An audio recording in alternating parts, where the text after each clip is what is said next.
the UK. On DAB+, on your smart speaker, on your smart TV, and on your side. This is Talk.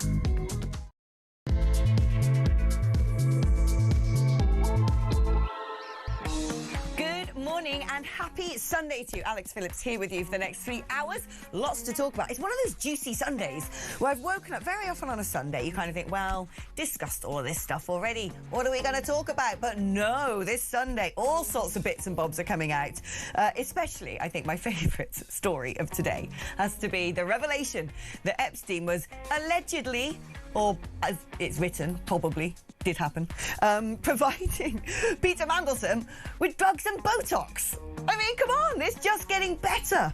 And there's Ed Miliband squawking away about how we need to de-escalate the conflict. Yeah, that's right, Mr. Miliband. It turns out if they start trying to bombard us with their drones, your wimwoms that you've just paid China a giant charity check to put all over our green and pleasant land are going to smash together all of our defence systems. So, well done. Slow clap to you. So there you go. War is still going on. We're still on the cusp of an economic meltdown. So lots of fun things to talk about today. Don't you dare do that. Vinny's just messaged going, what about F1 then? I haven't seen it. I did not set my alarm early. I've not seen it. I was literally doing this as I walked through the Talk Sport part. So I was like, don't let me see F1, you're going to get angry? Yeah. Oh, that's fun. Oh, by the way, the voice of God that you just heard then is Archie Manners! Hi, sorry, I jumped in a little bit early there. Didn't even get round to introducing you, but we got Archie Manners with us. God, didn't George Russell do well? Don't shut up. I haven't seen it. I've actually seen who won. I think I couldn't avoid it with mine eyes, but I know nothing else. And that one, my blimmin' producer messaged me going, oh, what about McLaren? I'm like, I don't know about McLaren. Don't tell me about McLaren.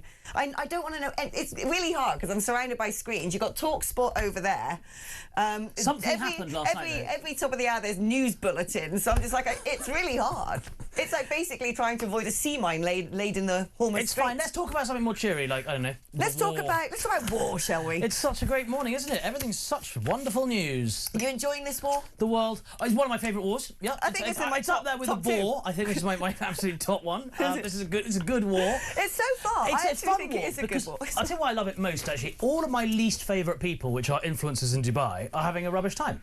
And that's very entertaining. Watching all these people who left there because they thought they were better than everybody else now being shelled is very entertaining. So I want the war to carry on. I want more influencers to have a miserable time. I want more five-star hotels to be blown up. I'm very pleased with the whole war.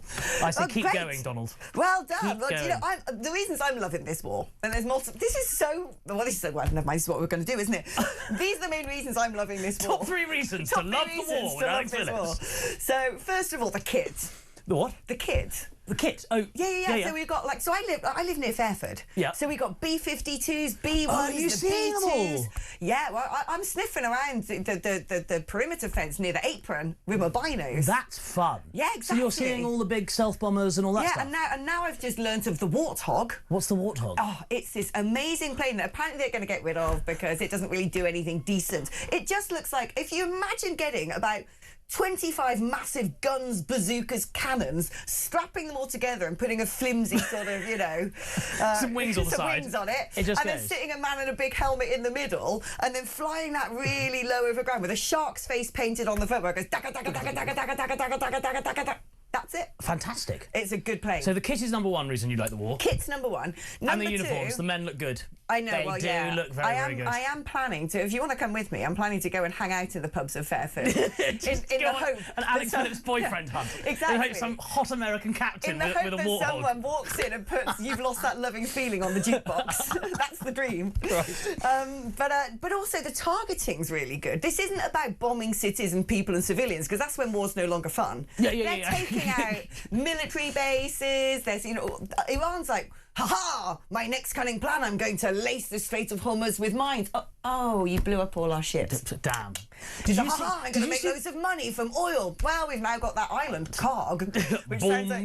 Karg. It sounds like something from, like, Star Trek, doesn't it? Have you seen the video that White House put out where they mixed it with Nintendo Wii game footage. Wasn't that Iran who put that one out? No, it was the White House. It was the White House showing, it's like, a Wii player, knock it out the park. Well, and then the it White zoomed House into the Strait of Hormuz the blowing White up. House did Lego. A White House did on Lego as well. But the memification... This is a fun war. This is exactly what I'm talking about. It's the first proper war for the TikTok generation. It is. And that is not to be sniffed at. But like I said, it's an interest. I think strategically it's genius. I think it's being prosecuted with such finesse and precision that all these people going, where's the plan? I'm like, there's 85 plans at least that have been written up, because you can't just have one plan for war. Well, it is possible that Trump doesn't know how it's going to end, though. That is the only concern. Know how anything's going to The only concern is that Trump says, right, no more bombs, and Iran go, well, no knows that. No, something's going to end. In the same way that when we decided that Hitler was bad and should be stopped, we weren't like, wow, what happens when we kill Hitler then? How's that going to end? But Hitler was the aggressor at that point. Whereas this time, Trump is arguably the aggressor. Trump started it, so to speak, in terms of dropping the first bombs. Unless you believe Trump, and he is right when he says, well, Iran was going to bomb first. I'm pretty sure that they were very, very close to getting a nuclear weapon. And that is, at the end of the day, you do not want... I mean, if you've seen Team America...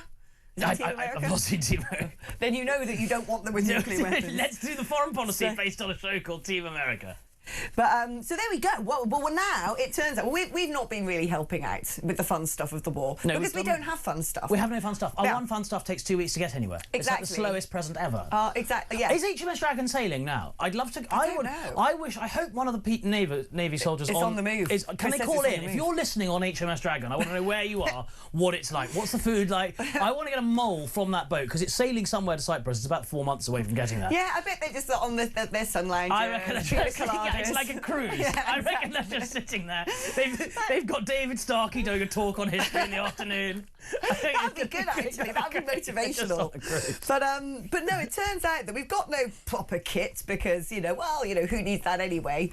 Despite the Navy for, ages saying, we better start sending them ships into the Middle East. Things are going to kick off. Well, we need to get there. Donald Trump said, right, guys, you don't need to help us defend the Strait of Hormuz. And we're like, don't we have a boat? So what can we do? Ooh, Ukraine's got a load of drones. Take those, yeah. We've given them enough money over the last few years. Let's go ask them for some bits and bobs. Is that literally what we're doing? We're now asking Ukraine for weapons. So here we go. A sophisticated octopus. This is why kit is good. It's got good names. Warthog, octopus, the flying wing, bone. The Octopus interceptor anti-drone systems are actually being manufactured in the UK for Ukraine to use against Russia. But now military officials are examining whether these interceptors should now be used over in Iran instead. So basically, we sort of said, right, we're going to manufacture these anti-drone drones for you, Octopus. And Octopus is a good name. It is a good name. For a drone. Do you think it's got 8 little... I assume there must be there must be an 8 thing within that. There must be some sort of 8-legged connection. There must be. So we're going to take Ukraine's drones, essentially, or drones that were made to go to Ukraine, and we're not going to send them to Iran. Yeah. So that's great. Pretty much. That's great. Again, more good news for Putin.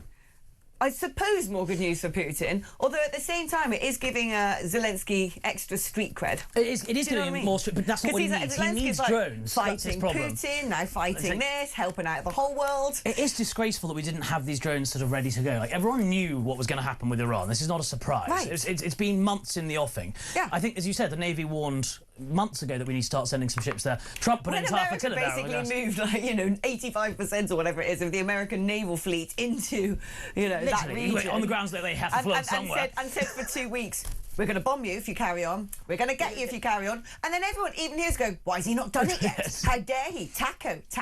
Oh, he's wimpy. Oh, he's not doing it. Because have you noticed the left wing did that? When he wasn't doing anything in Iran, they're like, Taco. He's too scared. Oh, he's flip-flopped. He said he's going to do it. He's not doing it. See, this is the thing with Donald Trump. He's all talk and doesn't actually do anything. The minute he starts doing something, it's like, that's illegal. It's like... But it is really scary how little we were ready for this. Like, it's absolutely terrifying. And they're dragging us into it because they keep putting drones onto our bases and attacking us. So Starmer's line of we can't do anything is not going to hold, because if they attack British sovereign territory, he has to respond, which is what he's now doing. Shall we have a little look at some White House-based action to give us a flavour of what the American psyche's all about right now?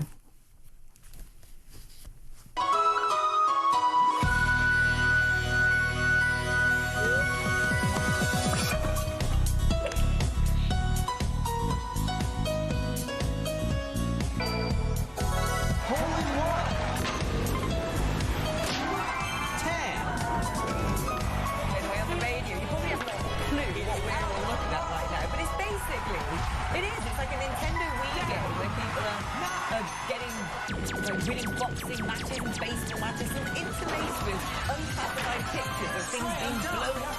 Those amazing sort of heat map aerial views. I love those things in war. Look at that, the target, kaboom! So it's literally mixing children's video games. This is from the White House, official X account. Mixing children's video games with images of Iranian stuff being blown up. And then just in case we need doubt, the White House logo comes at the end. President Donald J. Trump. There was, I think it might have been Emily Thornberry that typically it was very nice. Oh, well, it's so puerile, and you can just see that it's so childish. And I was like, does she not understand that this is genius war propaganda? It's pure marketing. Because you and I here, Well, why you and I are here saying we're very supportive of this. Isn't he targeting all the best things? They're the bad guys. And, you know, he was supposed to be the non-interventionist president, and yet a lot of people in his MAGA base are going, get in there. You know, it is work. This is what a lot of, you know, one side of war is kinetic, the other side is the information game. No, and the thinking, I think, behind this, as you say, is to win over the MAGA base, who are very hesitant as to whether this is a good thing. And that kind of marketing, which goes viral, he knows what he's doing. He knows it's exactly downright stupid and silly, but it makes people retweet it, it makes people talk about it, and in the meantime, what we're seeing is bad people being blown up. Now, do you know what I was reading this morning when I was up, not watching the Formula One, but doing my research, as a good journalist always does, is so now he's going after Karg, and he's sort of taken out all the military bases on this island, which is the crown jewel of Iran's oil production. 90% of his oil gets shipped out of Karg, and basically he's got sort of, you know, Iran by the short and curlies. He's like, right, we're going to have this island. You're not going to be able to make a single iota because you're not going to be able to sell any oil. And there's looking at China going, yeah, and you guys, ha, got you as well. But what I read this morning is he was talking about America taking over Karg in like 1976. Well, this is what he wants to do. He wants to take Trump the whole knew thing. about Karg about, I don't know, like years ago. Oh, yeah, Trump's known about Karg for a very long time. Yeah. But I think he wants to take it over and turn it into Trump Oil Limited. I think he just wants to name it Trump Island. That's what we have. Epstein had an island. Trump wants his own one. Let's rebrand billionaires owning your own island. It's had a bad reputation. Some have baby oil, some have actual oil. Yeah, exactly. You know? But it's... Moving on. But yeah, exactly. Maybe, how do you get yourself out of that one? But no, you're right. It's interesting how Trump is looking at Karg, because he's saying he's only targeting the military elements of Karg and not the oil elements, but that's simply not true. He's also targeting quite a lot of the oil refineries and the machinery that makes. This is where people are going, it's a gamble, because people are like, well, you know, if it's going to crash the whole economy, America's okay. They got drill, baby, drill. And let's be fair, we're fine. We've got some solar panels. Oh, Ed Miliband says it's absolutely fine. Miliband says because we know this entire world of the United Kingdom can be run purely on wind and solar. Ed Miliband says so. So I'm not worried at all. Do you know what I think we should do when all is done and dusted and we have a regime change in the UK? Burn Ed Miliband for fuel. Well, I was thinking of a giant hamster wheel. OK, we'll just put a bit of on a hamster wheel and make him just... line all the net zero Lennox. You know that GB energy that you created, Ed? Go and make it, would you? Provide it. Him and the rest of the cabinet just... But they are in trouble deep. So everyone's now sort of fretting over, oh, it's a big gamble and, oh, it's going to crash the global economy. Well, yes, that's why he's had to say to Putin, listen, mate, we're going to need some of that. And he's doing his drill, baby, drill. They told us a year ago. We've had Rubio and Vance both say, you've got to get with the programme here, which is obvious. But this is where now he's being quite clever, Trump, because I think Trump is blimmin' very strategic. And he said to China, OK, you now have to come and defend the Strait of Hormuz. Yes. So he's going to force China to basically fight against their old ally in order that China can still run their economy, which is also on the brink of Which means disaster. that they won't hopefully invade Taiwan, because that's when the war becomes quite a lot less fun. If China start eyeing up Taiwan and they make 90% of the world's chips... Well, then it's just a world war. Well, yeah, then there's an old-fashioned world war, yeah. And I do not think I'd do well in rationing.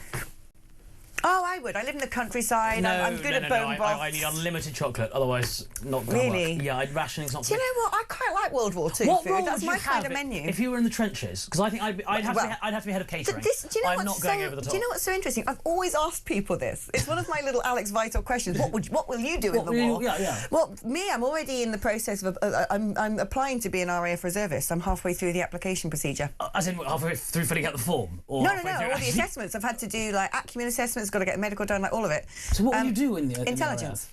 Intelligence in the RAF? Will you be on a plane?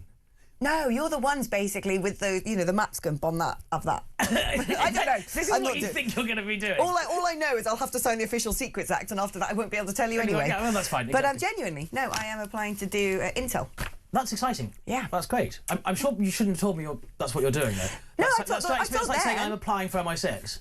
No, it's slightly different. It's not actually sort of, it's intelligence is sort of the gathering of the data and stuff. I don't really know because I'm not doing it yet. Yeah, but they know what I do, and I said to them that, so it's all okay. It's all fine. We're going to have a giant map, and Alex Phillips is going to decide what we've got. Yeah. With the planes we don't have. So yeah, it's but fine. I probably won't be doing it. We can rest easy because we've got no hardware.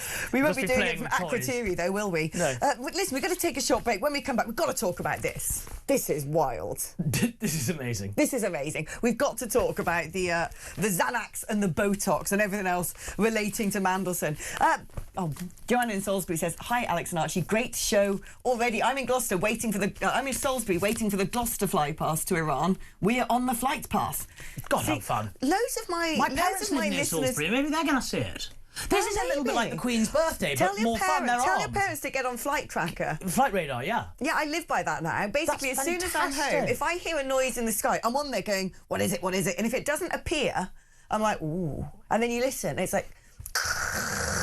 Can they do a B1. fly over London on the way to Iran? B-52. That'd be great through the talkTV Oh, windows. that would be, so basically That's saying your to rubbing Sakir Sarma's nose in it. Look at all the cool kit we've got, just flying up the Thames on its way. Just dropping a couple of bombs Strait on of number London. Anyway, keep your messages coming. So I've only read one, but keep your messages coming in. 03444991000 is the number if you'd like to send a WhatsApp message. 87222 is the number to send a text. Write the word talk before you text. And if you fancy giving us a call, well, you can do that as well. 03444991000. It's your normal network rate. The lovely Tommy is in position, ready to register your interest, take down your details, and ping you back when we're ready for you.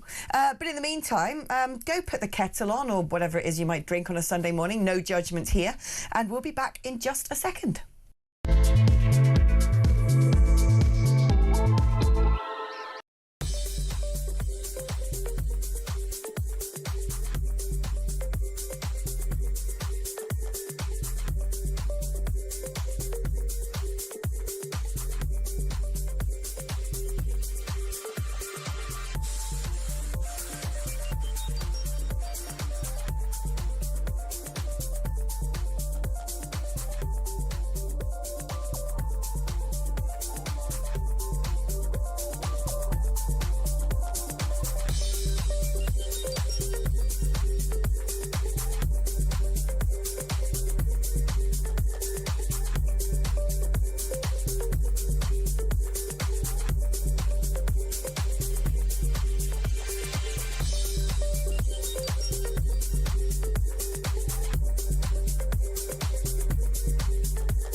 Across the UK, on DAB+, on your smart speaker, on your smart TV, and on your side.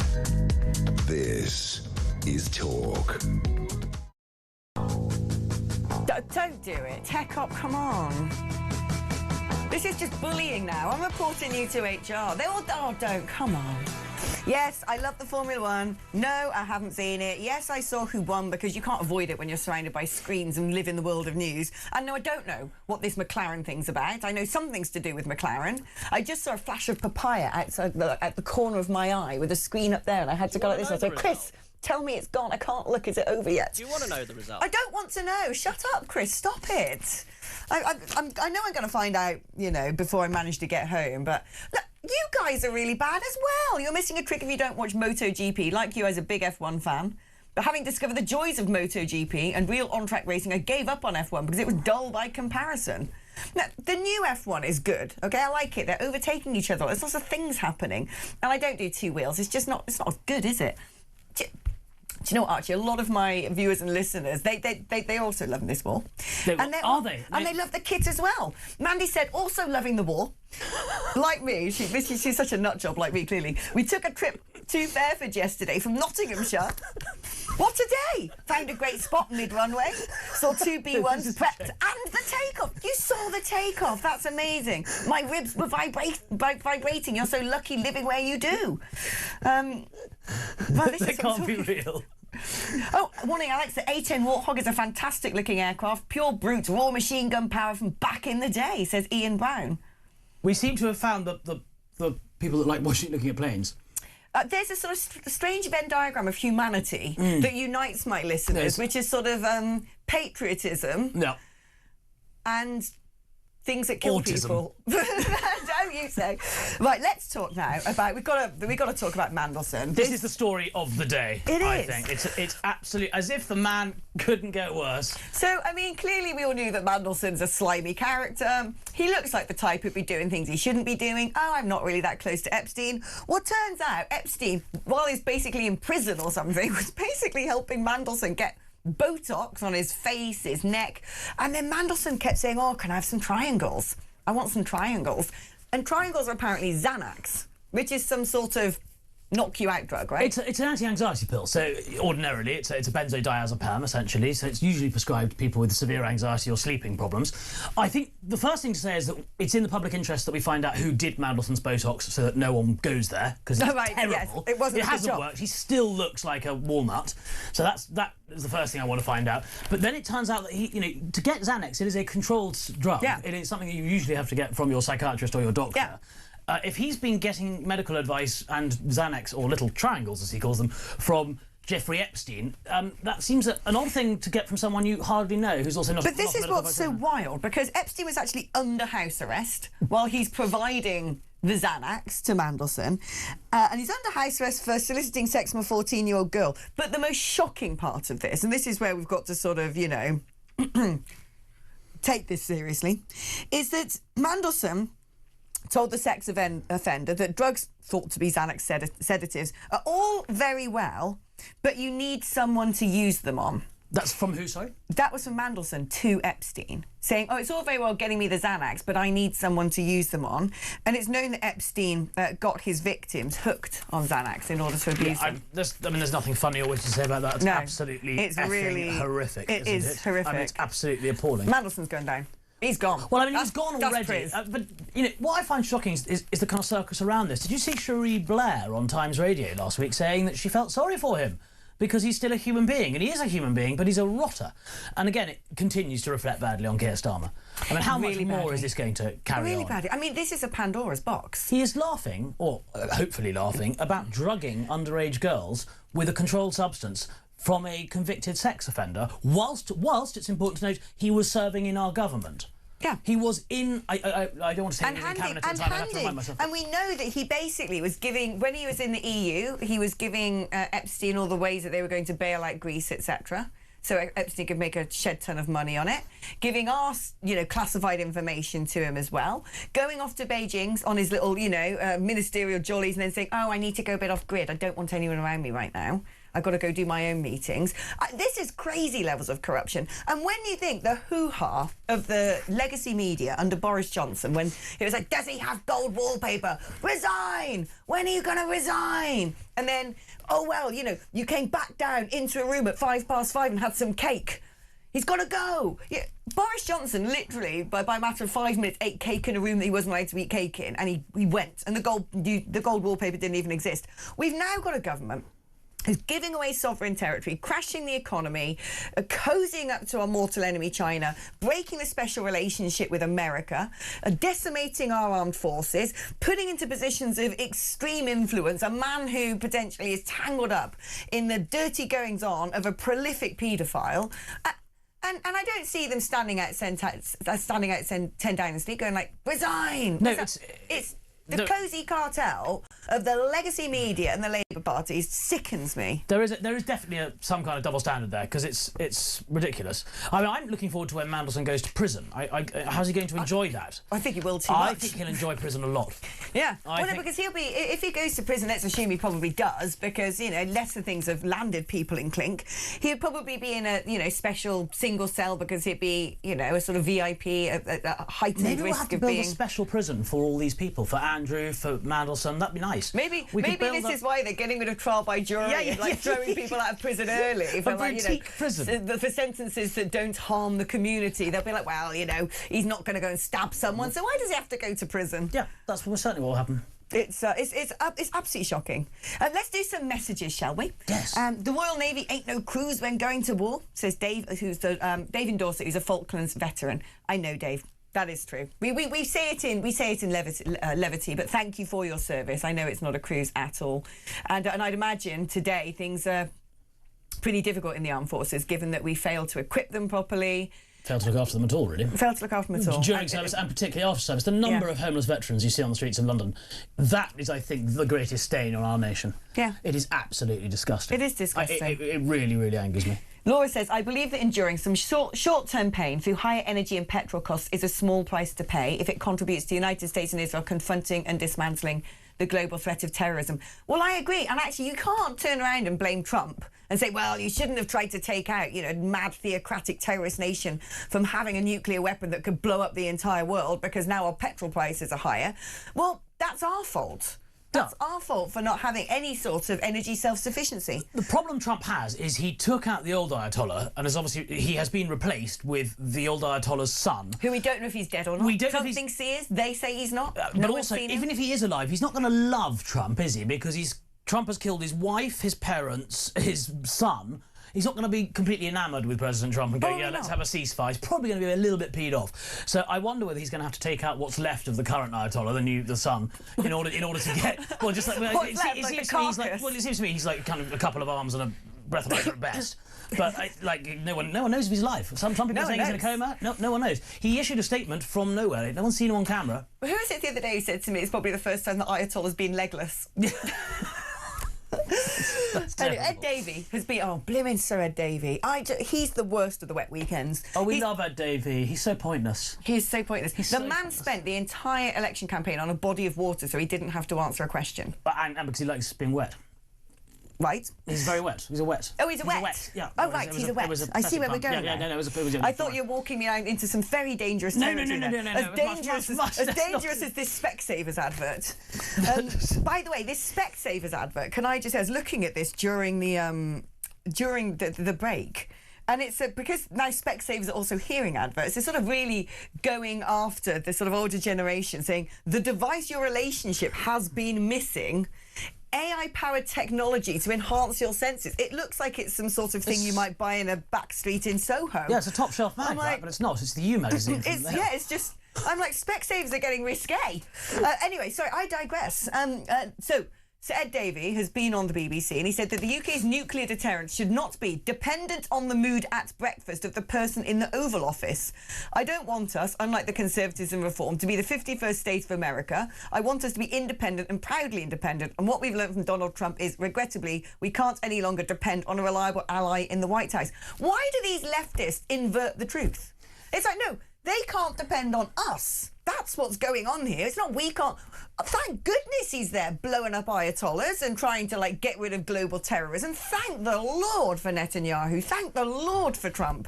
And Trump has said yesterday to Starmer and others, if you want that strait opened up because you're worried about the oil supply, send some of your ships. But we still seem to refuse to do so, partly because we can't, as we were saying earlier. And meanwhile, what's going on in the United Kingdom? I'll tell you what's going on in the United Kingdom. J.D. Vance is right when he was asked a question, which Islamist nation will be the first to have nuclear weapons, and he said the UK. We've today got 16,000 people anticipated to be joining the Al-Quds demo, or whatever it is, on the South Bank, just down from here, which is pro-Iranian regime. 1,000 riot police, while all these people try to sort of avenge the death to the Ayatollah, because they want women to be shot in the eyeball. They want people to be massacred, 40,000 in just a few days, because they don't want to be part of a theocratic Tonto regime. And they're all in this country demoing today. The whole lot of them should just be scooped up by a giant circus claw, shoved in the back of some Hercules and dropped in the ocean. We're going to be discussing that after the break. So do stay tuned.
Across the UK, on DAB+, on your smart speaker, on your smart TV, and on your side. This is Talk. And welcome back to the show. Chris was just yabbering in my ear then, and I just didn't even know we were back. Well, you did bring in your breakfast. I mean, He Queen did. Alex Phillips of talkTV has her breakfast carried by a young producer up 17 flights of What do you want me to do? Sort of just leave an empty chair? That's so not his job. What's in there? Oh, This so, thing has just arrived, ladies and gentlemen. So that Lady Phillips, my goodness, it's eggs, it's bacon, avocado. I've got scrambled egg, fried egg, bacon, avocado. Do you think it's in his job description? Provide you breakfast, make a radio He show. didn't provide breakfast. Can I just say, I bought the breakfast this morning and I did the providing. Did you? Did you buy for him as well? He's saying avocado's too woke on a breakfast. What I said is, yesterday, this was I had this yesterday. It's the only thing I ate all day yesterday, so I need a bit of greenery. Avocado is quite woke. But when I go back to Gloucestershire later, that's when I start sort of eating vegetables and being normal again. London, you cannot be healthy. You really can. That is just nonsense. Well, you have to be woke to be healthy in London. They do have vegetables in London. And we were talking about the protest. 16,000 pro-Iranian... 16,000 pro-Iranians all assembling in Millbank. And then there's a counter-protest on the other side. 1,000 riot police. I want to go and report live on it. That would be so fun. Well, you can. I want to go after interview this. these Iranian people. We've got our very own wonderful Samara Gill who's going down to do that. Fantastic. We're going to actually be catching up for On the Ground at 12:45, so we'll be beginning to see what it's looking like. But do you want to go on a jolly there when I come off air? I would love to go on a jolly. Yeah, let's go for a pint and a gander. Yeah, a pint and some terrorist sympathiser spotting. You don't really have to go far in London these days for that. I mean, thank goodness we've still got the pints. How long pubs exist when we're under the caliphate, I don't know. But jesting aside, it's terrifying that 16,000 pro-Iranian regime people have the audacity, number one, that it's 16,000. And that, by the way, is just the ones that bothered to turn up to the protest. Exactly. So times that by 10 in terms of how many sympathisers there are, right? And they have the audacity to just take to our streets, you know, shouting about avenging the death of the Ayatollah. And we are so weak on this. We are so dangerously weak. And what scares me now, because all this stuff interconnects, the porous border stuff, you've got a lot of people in the Labour Party pushing for us to go back into the customs union. David Lammy, Yvette Cooper. Rachel Reeves only yesterday saying she wants to be more intertwined and that she'd choose von der Leyen over Trump. We're now having another meeting, because we've got these cosy fortnightly meetings with the EU about how can we get back in without people thinking we're back in, to join the Defence Alliance, which is a disaster. You know, it's going to undermine NATO. And also, the cheek of it, they want us to pay a load of money to provide weapons for them that have to then use EU components, which just means we're just not going to be making weapons anymore. But at the same time, that will also come with, they've got this thing called the Youth Mobility Scheme. Doesn't that sound nice? They always make things sound nice. Which is basically anyone under the age of about 30 or 35 can then just, you know, open border travel. Well, look at what's just happened in Spain. 500,000 randos who turned up from the Maghreb and the Middle East, and Pedro Sanchez has just said, right, you can all stay. You can now become Spanish citizens. And where you now have, you know, huge amounts of asylum across the EU, when they process these people and just rubber stamp them, they know that a lot of those people will head in our direction because we've got the best welfare system, because all their cousins live here anyway, because most of them probably don't speak Spanish and Italian and Dutch, but they probably do have a grasp of English. Anyway, it doesn't matter, we'll provide translators anyway. And I genuinely worry, and I'm not being hyperbolic, and I'm not saying this in jest, I'm in my 40s, early 40s. I genuinely worry by the time it's my turn to shuffle off my mortal coil, hopefully that's not round the corner. But I genuinely worry that we'll be living in a country where I'll be saying to the younger generations, I remember the good old days when we used to be able to drink, when we used to go out dating and dancing. Have you seen recently there's been a story about some schools like in the north somewhere saying, well, we might have to cut back on things like PE lessons and music because it offends the sensibilities of the Muslims. That can't be true. No, seriously. I did see in London there was a school last week that had the instruction that if a Muslim child was naughty, they shouldn't be receiving detention because of Ramadan, which happened too, because of course detention would then go into sunset, which is when they eat. The crazy thing is we are not in this country saying, OK, people have the right to privately practice their own religion, and that's called tolerance. We're basically getting down on one knee for the worst of Islamism. Constantly. It does worry me that there are 16,000 people willing to... But then in my brain, I'm going, but thank God they have the right to protest. And then we have the right to go down there and call them a bunch of clowns. Isn't it ironic? These pro-Iranian regime people going to protest, they're in a fan of protest back in Tehran, They get shot in Tehran for protesting. Exactly. Quite literally, thousands of them were killed. Yeah. And they threw gays off buildings. And, I mean, the whole thing's extraordinary.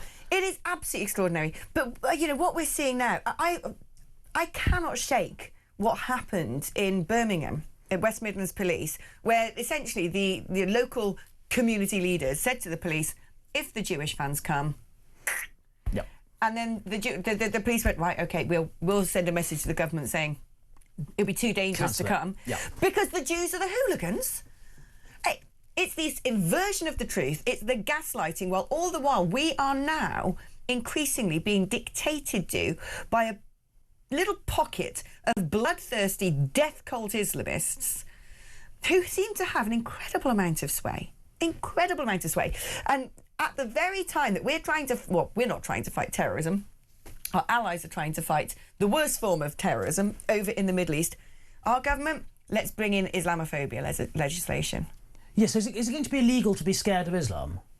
Well, exactly. I'm scared of it. I'm an Islamophobe. I mean, I don't think there's... I mean, whether one is or isn't, to be scared of a religion is very different to disliking a member of that religion. Exactly. I mean, it seems to me, if you're a gay woman being scared of Islam seems rather a rational thing to be. Well, exactly. It's not a phobia, is it? It's not a phobia. It's more like I don't want to be thrown off a building. Yeah, I am. That seems.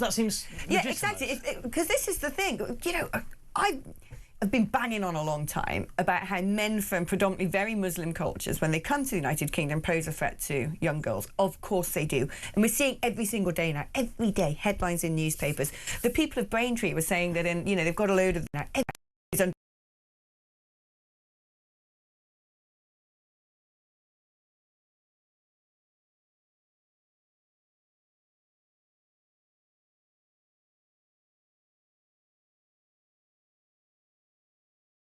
Yes, that is what they are doing. Oh, that's a Saturday afternoon activity, is it? Yeah. Wonderful.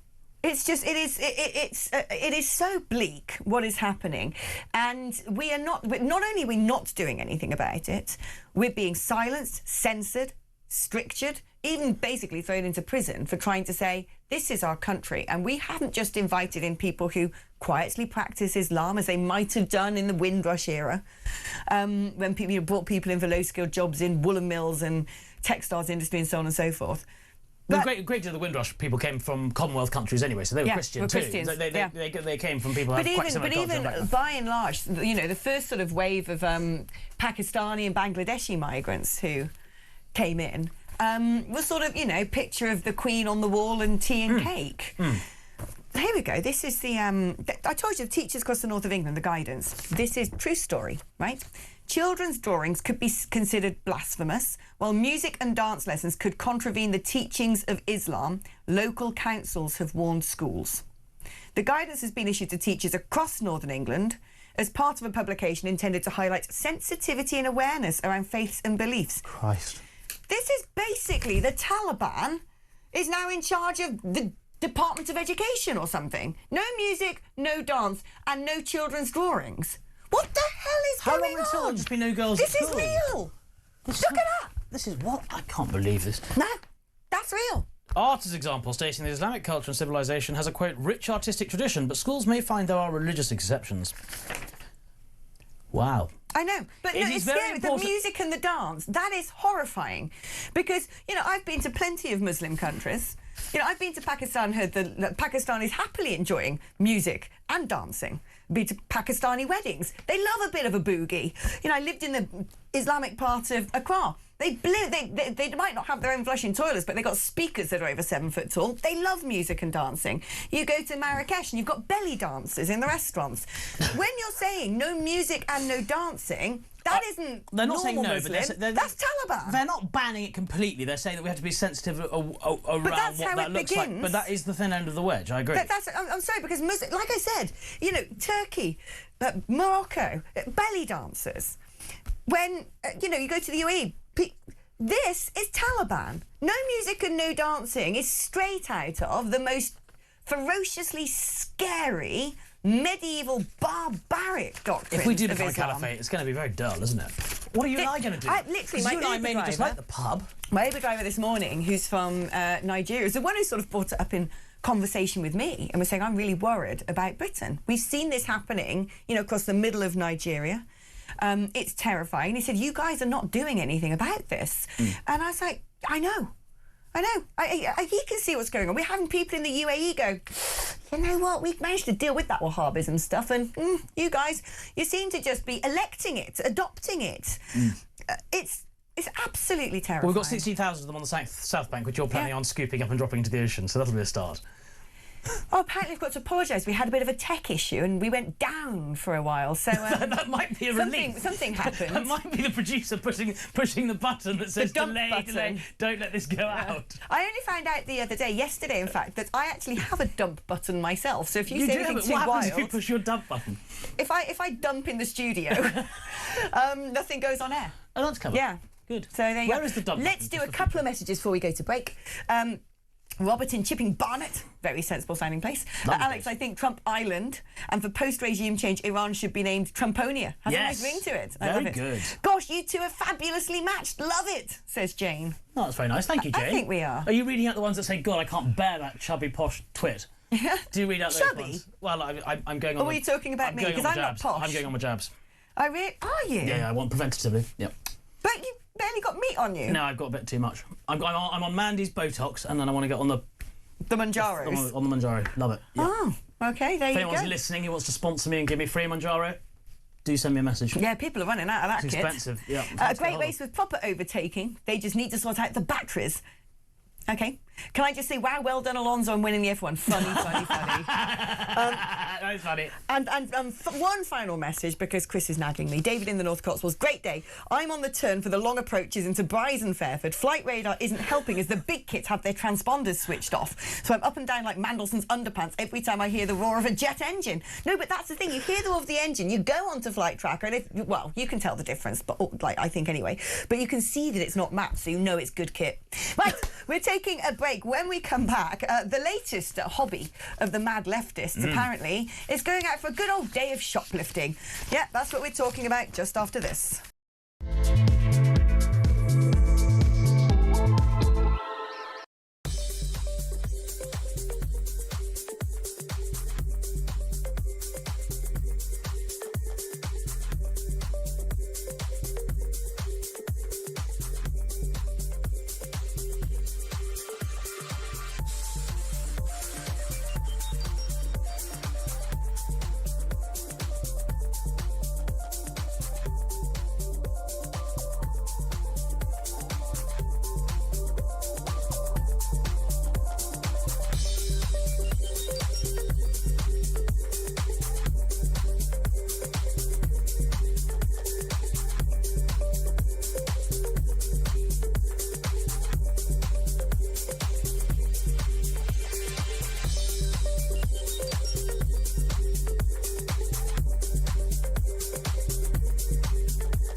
I'm Mark Dolan. Join me every weekend from 6 a.m. for the stories that matter to you.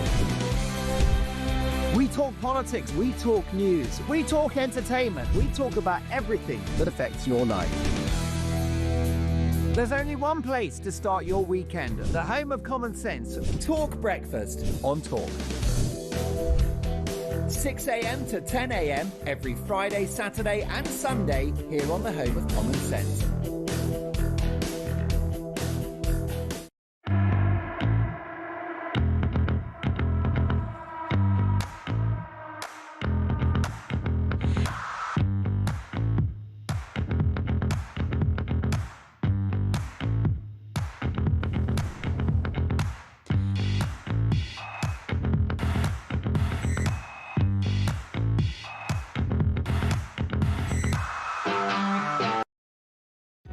Across the UK, on DAB+, on your smart speaker, on your smart TV, and on your side. This is Talk. Oh, hello. What's that? Are you being served? Is that because I've got my breakfast here and I still actually don't have cutlery? It's basically gathering icicles as we speak because I refuse to eat it like a barbarian in the bush. But soon enough I'm going to have to resort to that. So if after the next advert break I come back with bits of scrambled egg all over my face and orange-coloured fingers, you know why. Now the latest activity, this is hobby of leftists. Oh, because, chucking tomato soup on Van Gogh, that got a bit old. That's Gluing passé. yourself to, a motorway. Nah, why do that anymore? There's now a new thing. got what we had, Extinction Rebellion. I went Just Stop Oil. I went undercover with Just Stop Oil for a YouTube video for 2 weeks. Did you? I did. Do you remember that? I did a video where they had a big gala at the end of their season of protesting, and I set off orange balloons with rape alarms, helium balloons, and completely spoiled their gala dinner. I spent 2 weeks with them. They pray before each time they go out. They pray? Yeah, they all sound like me. They're all called Iffy, Biffy, Smelly and Willy. I mean, they're all stupidly posh and very overprivileged. And I did a YouTube video called We Stopped Just Stop Oil. And we made a brand called Just Stop Peeing Everybody Off. I remember that. Yeah, Was that you? That was me. Yeah, in my former life as a YouTuber. So they don't like me very much. I've always loved you, Mr. Manners, but now I love you even more. That was me. They really don't like me just a while. But anyway, sorry, I interrupted you. The next iteration of the loons is Take Back Power, which apparently just people going on the rob. They've started a shoplifting spree across Britain in protest about billionaires hoarding wealth. They are liberating produce, and the branch of liberating produce. But it shows members of the group taking tin tomatoes, jars of pasta sauce, pasta stock cubes, rice, baked beans, tea bags and nappies from the shelves. They walk out without paying for them and put them in food banks. They think they're modern-day Robin Hood.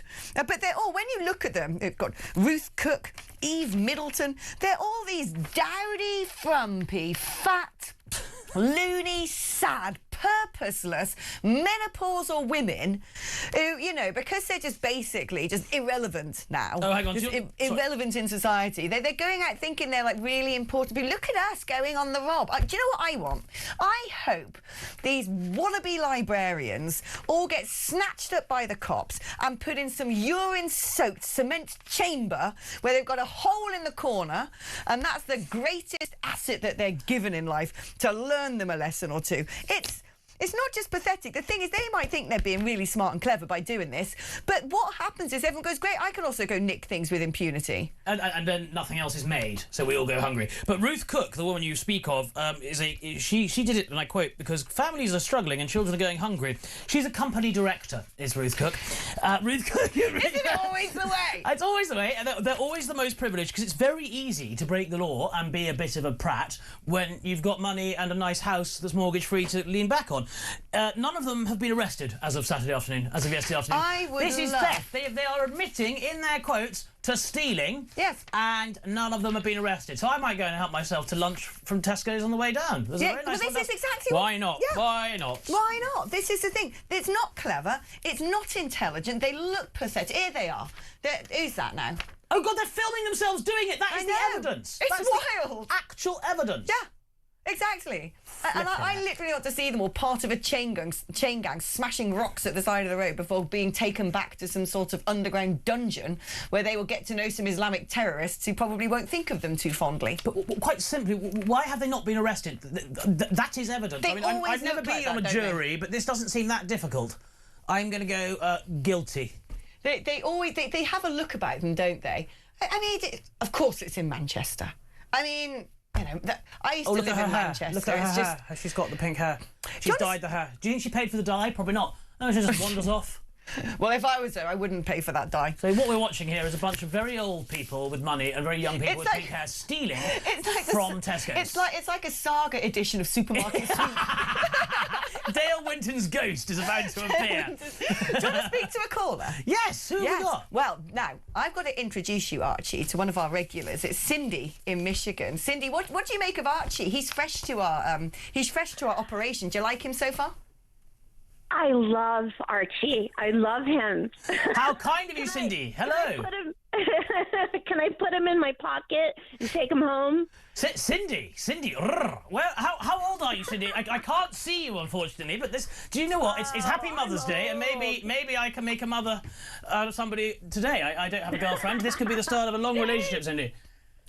Well, I have 1, 2, 4, 6 babies at home. 7. I have 3 dogs and 4 cats. Okay, and how many humans? 1 human. Oh, you've got a human as well, but you didn't mention the human. The dogs and the cats came to your brain beforehand, did they? That was considered. They're loves. They're my biggest loves. Yeah. So tell me, Cindy, what's happening in Michigan today? What time is it? Talk us through, because I've never been to Michigan. It's very exotic for my life.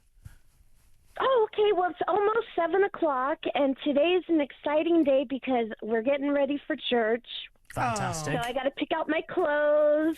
I got to, it's fun. I got to pick out, my outfit. Sunday best. I love that. I wish we'd bring back Sunday Yeah. best. Oh, yeah, that's cool. Cindy. Sunday best. Sunday best. Cindy, have you got any thoughts on our news?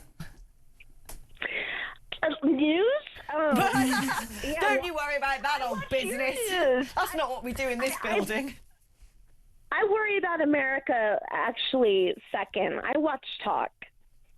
Yeah, I know. I find it amazing that we have Cindy is our most dedicated listener, I think, all the way from Michigan. That's fantastic. How did you discover talkTV, Cindy? How did that come about? Because I'll tell you. You know what? It's fabulous. I'm a big fan of Kelly J. Keane. Do you know who she is? Yeah, Posey Parker.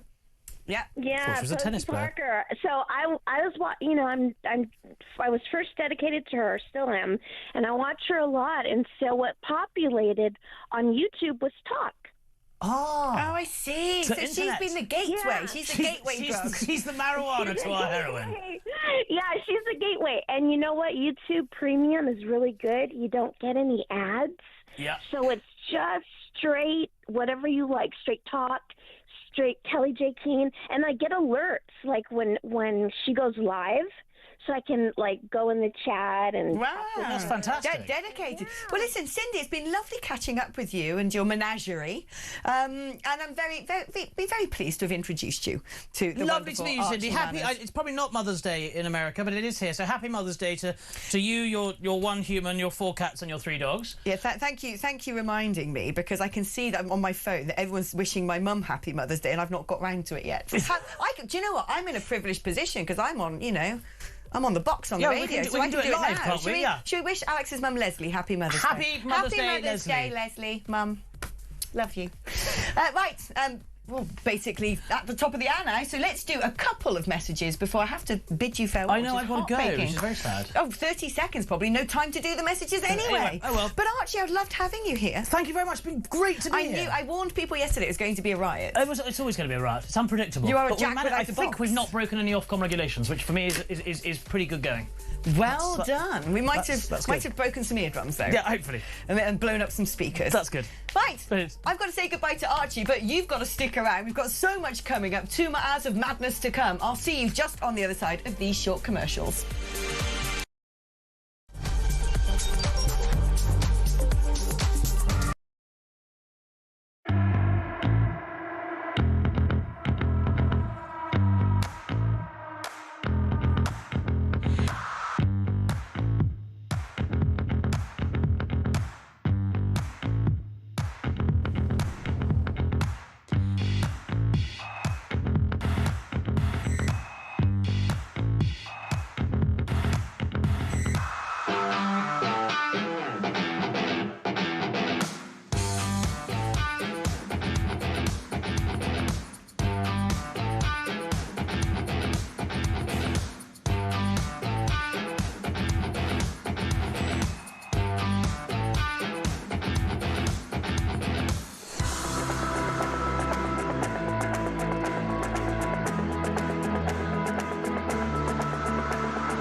across the UK. On DAB+, on your smart speaker, on your smart TV, and on your side. This is Talk.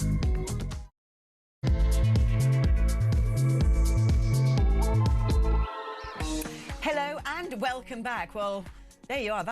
This is our pilot Sunday episode, and I knew it was going to be a riot with Mr. Manners, and a riot it was indeed. I certainly had a lot of fun, but wow, I've got to take a breath after that. I've never met anyone with as much energy as that guy. Seriously, I wonder if he actually sleeps at night, or if if his brain is constantly whirring around with madcap ideas and schemes. I adore him though. Anyway, that was Archie Manners, the very first time, his debut here in Talk Towers. We are going to now do hand-baked turn and a bit of a donut in the car park in terms of our tone, because we're going to get back into the news, and a big story of today is the fact that if Trump is deciding now to go after oil infrastructure on Karg Island in Iran, which is the sort of hub of 90% of their fuel exports, in order to try and bring down the Iranian regime, well, how is that going to impact global fuel prices? There's already a risk that the cost of Brent crude is going to go up significantly to record heights not seen since 2008 and the financial crisis. How is that going to impact us back at home? Well, Rachel Reeves has already intimated that she's going to potentially help provide subsidies to those people who need to use oil for heating their homes. And yet, on the brink of what looks like an energy crisis, we find out that Labour's fuel duty hike will be hammering families by an extra £156 a year, because Sir Keir Starmer is planning to increase fuel duty by 5p a litre in stages from September. Now, the price you pay at the pump and heating our homes are somewhat different, although affected by global wholesale prices. We also face a situation on the 30th of June. The energy price cap will be reviewed. How much is that going to cost? Well, let's speak now to Shadow Energy Secretary Claire Coutinho. Claire, it's brilliant to have you on the programme. First of all... Thank you so much for having me. Yeah, I mean, the world is potentially facing a disaster when it comes to global fuel prices, wholesale prices of oil. This government doesn't appear to be in a position to do anything about this. What would you do if the Conservatives were in power right now? What would be your approach to this crisis? Well, the thing the government is not doing is prioritising our energy resilience as a country. Ed Miliband is a dangerous fantasist. He thinks that clean power is the most important thing we need to do in terms of energy policy, but he's putting that above affordable power and secure power, and he's leaving us vulnerable to risk. And so the things that we would be doing, we've set out an energy resilience strategy this morning, is we would back the North Sea. We need to undo the windfall tax, the mad ban on new licences that Ed's brought in, and we need to maximise all of the resources that we have in the North Sea. That, by the way, it would give you an extra £25 billion in tax receipts over the next decade, which would give you options if you wanted to support people. Our second thing that we would do is we've got a cheap power plan. We can make electricity much cheaper in this country. We can cut electricity bills by 20% for households and businesses. We should be doing that. That wouldn't cost the taxpayer a penny. It would be taking out some of the extra costs that Labour have put into the system, which is pushing up the price of electricity. We would undo some of those costs and take out 20% of people's electricity bills. And then thirdly, we'd be building more nuclear power. I signed off a third large new nuclear power plant in this country that Ed has cancelled. There is now no pipeline past the two large projects that we've got. That is a mistake. Nuclear has the most secure supply chain, and we need to be making sure that we are putting more nuclear on our system. Would you therefore withdraw the United Kingdom from the various COP agreements and the Paris Accord, as Donald Trump has done with America? Because, of course, those things were written under Boris Johnson and seem to be the greatest straitjackets we have today at being able to manage energy crises when it comes to looking at different energy mixes. Well, so the biggest straitjacket is the Climate Change Act. And yes, we have said we do not think we should have that in place because it is making us choose more expensive electricity over cheaper, reliable electricity. And that doesn't work for anyone. It doesn't work for the economy. It doesn't work for living standards. It doesn't work for the environment, by the way, because it means nobody can use electricity to heat their home if it's going to be more expensive. So yes, we would take radical steps to make sure that we can prioritise energy resilience. So was Boris Johnson wrong to push so hard on net zero when he was Prime Minister? So I've publicly said, as Kemi has publicly said, we don't think we should have signed the net zero legislation into place without having a clear plan. And it was something that I said as Energy Secretary when I first came in. I was the first Energy Minister to do that for a long time, to say we need to look at the costs. I was pushing back net zero regulations and bits of legislation. And here's the problem. If we make our energy really expensive in this country, all we are doing is pushing our industry to move abroad, often to countries which are still powered by coal. That's worse for global emissions, it's terrible for our economy, and it's bad for living standards and our security overall. And that's why we need to get a grip on this and make sure we can have environmental policy, but it cannot be counterproductive to the economy and living standards. Apart from anything else, no one in the rest of the world is going to follow your lead if your people are poorer and your energy bills are through the roof. And that's why we've set out today an energy resilience strategy. We've got to put that first. Would you revisit the idea that Britain should be fracking? So my priority is the North Sea because it's in crisis. We're losing 1,000 jobs a month at the moment there. That's oil and gas that we could be using. We could bring some of the new fields that Ed Miliband is refusing to sign off online as soon as the end of this year. With fracking, I have no ideological opposition to it, but I don't think it should be imposed on communities. But of course, we need to make sure that we're maximising the resources that we've already got. I'm incredibly worried about the North Sea. When you get that decline set in, it's very hard to reverse it because we're losing skills, we're losing rigs, we're losing vessels right now. So that is my priority, to make sure that we can get the North Sea back up and running. But essentially, if you're going to give locals the opportunity to say, no, we don't want fracking this area, essentially, you would not be fracking, because one would imagine a lot of NIMBYs would turn around and oppose any of those plans. So we essentially have to rule that out then. Well, that's not what we've seen in the States, where areas can get incredibly wealthy from having resources on their doorstep. But what I would say is I don't think it should be imposed on local communities. And my priority is the North Sea for all the reasons that I've set out. I want to talk to you about one of the big stories politically today, which is the revelations. It's an exclusive to the Mail on Sunday, that Lord Mandelson was potentially trying to solicit drugs and Botox from Jeffrey Epstein while he was under house arrest, and a particularly dark comment that's been revealed as part of the release of those Epstein files, where he was imploring Epstein to provide Xanax sedatives and said, well, it's all very well, but you need someone to use them on. This situation with Lord Mandelson, is it enough to force the Prime Minister to resign? I haven't seen that story. That is truly horrific. What I think is very clear is the Prime Minister said that he didn't know about any of these things. At the time, he was saying, Mandelson lied to me about the extent of the relationship. We obviously forced his hand to be able to have to publish the documents from the time. We actually haven't had all the documents fully published, which again shows, I think, there is more that they are hiding.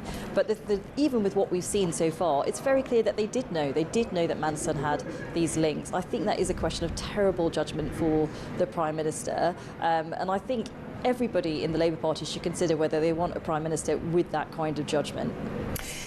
And in terms of military interventionism, where do the Conservative Party stand? We know that Donald Trump has called on the United Kingdom to provide naval reinforcements to protect in the Strait of Hormuz. A leak from Number 10 has suggested that that we might be considering sending drones being manufactured here for use in Ukraine instead.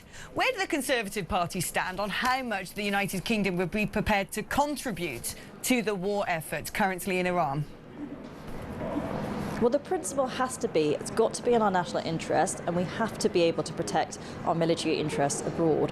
What we've seen is that for the first time in decades, we did not have a naval warship in the Middle East, which means we've been relying on others to provide defence for our bases. I think that's wrong. We should have sent HMS Dragon sooner and made sure that we can protect ourselves. And then when it comes to the wider conflict, we should allow allies to use our bases when we support their endeavour, and we should be able to defend ourselves. And I think several of those decisions we've seen very slow action from the Labour government, which I don't think is in the national interest or making sure that we can protect our military interests abroad.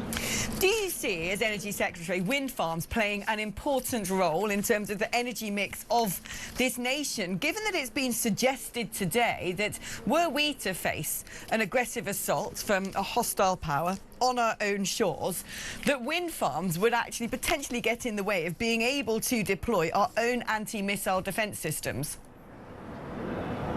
Well, look, there's so many things to worry about here. Ed Miliband is ideologically in favour of wind farms, no matter what they do. He's saying it's making our electricity cheaper. The prices that he signed up to at his last wind auction for offshore wind power are higher than the current gas power for electricity, and we are in an energy price spike. So he's signing up to 20-year contracts at energy crisis levels, and he's saying that's going to make our energy cheaper. It's simply not true. There's another consideration when it comes to renewables as well, which is how much of the supply chain is dominated by China. That's why I signed up to a third large nuclear power plant when I was in government. I've been very clear that nuclear should be our focus, because that is something where the supply chain is much more secure and it gives you reliable 24/7 energy as well. But Ed Miliband cancelled that third large power plant. We now do not have a pipeline past the two projects which were already underway under the Conservatives, and I think that is a huge mistake. Before I let you go, Claire, have you got any Mother's Day plans? Well, I have a 1-year-old, so I don't think there'll be very advanced plans, but some very sticky hands and hopefully some cuddles is that's what's on the cards for me. Bless you. Well, listen, happy Mother's Day to you. Thank you so much for giving up some of your Mother's Day on this Sunday morning to join us and outline your plans as a Shadow Energy Secretary for what you would do in that case in the United Kingdom. If you want to comment on anything we're talking about today, 03444 99 1000 is the number. If you want to give me a call and have a chit-chat, it's your normal network rate. That's also the number if you'd like to send me a WhatsApp message or leave me a voice note on WhatsApp. 87222 is the number to send me a text message. If you're going to text, write the word talk before you send your message. After the break, we're going to be interacting with you. We're going to be democratising the airwaves, so do not be coy. Please do pick up the blower. Then we've got an exciting new segment called Getting to Know You. It's 11:30, where every Sunday I'm going to sit down and have a sort of what in the biz is called a fireside chat. Not one of those quizzing all about politics and policies, but trying to get under the bonnet of somebody's character and ask them about their life and what shaped their thoughts and opinions. Keeping it a bit light, also asking some tough questions. And our first victim in the hot seat is going to be the relatively newly defector to Reform UK, Andrew Rosindell MP. So you've got all of that to look forward to. And then, of course, coming up at midday, it's Weird Hour with Paul Cox. It's almost like a sort of donut of delight. We've got a nice political bit in the middle and the madness either side. So looking forward to keeping you company all the way through till 1 o'clock. Go put the kettle on, or indeed pour yourself a 3-fingered gin and tonic if life's that tough. And we'll see you just on the other side of these ads.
Mark Dolan. Join me every weekend from 6 a.m. for the stories that matter to you.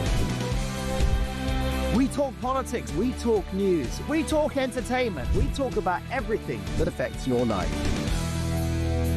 There's only one place to start your weekend, the home of common sense. Talk Breakfast on Talk.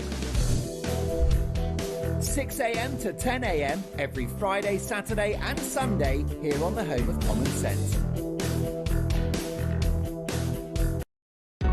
Across the UK, on DAB+, on your smart speaker, on your smart TV, and on your side. This is Talk.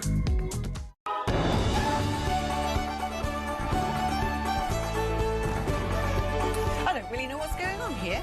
Oh, that's right. It's St. Patrick's Day coming up on Tuesday.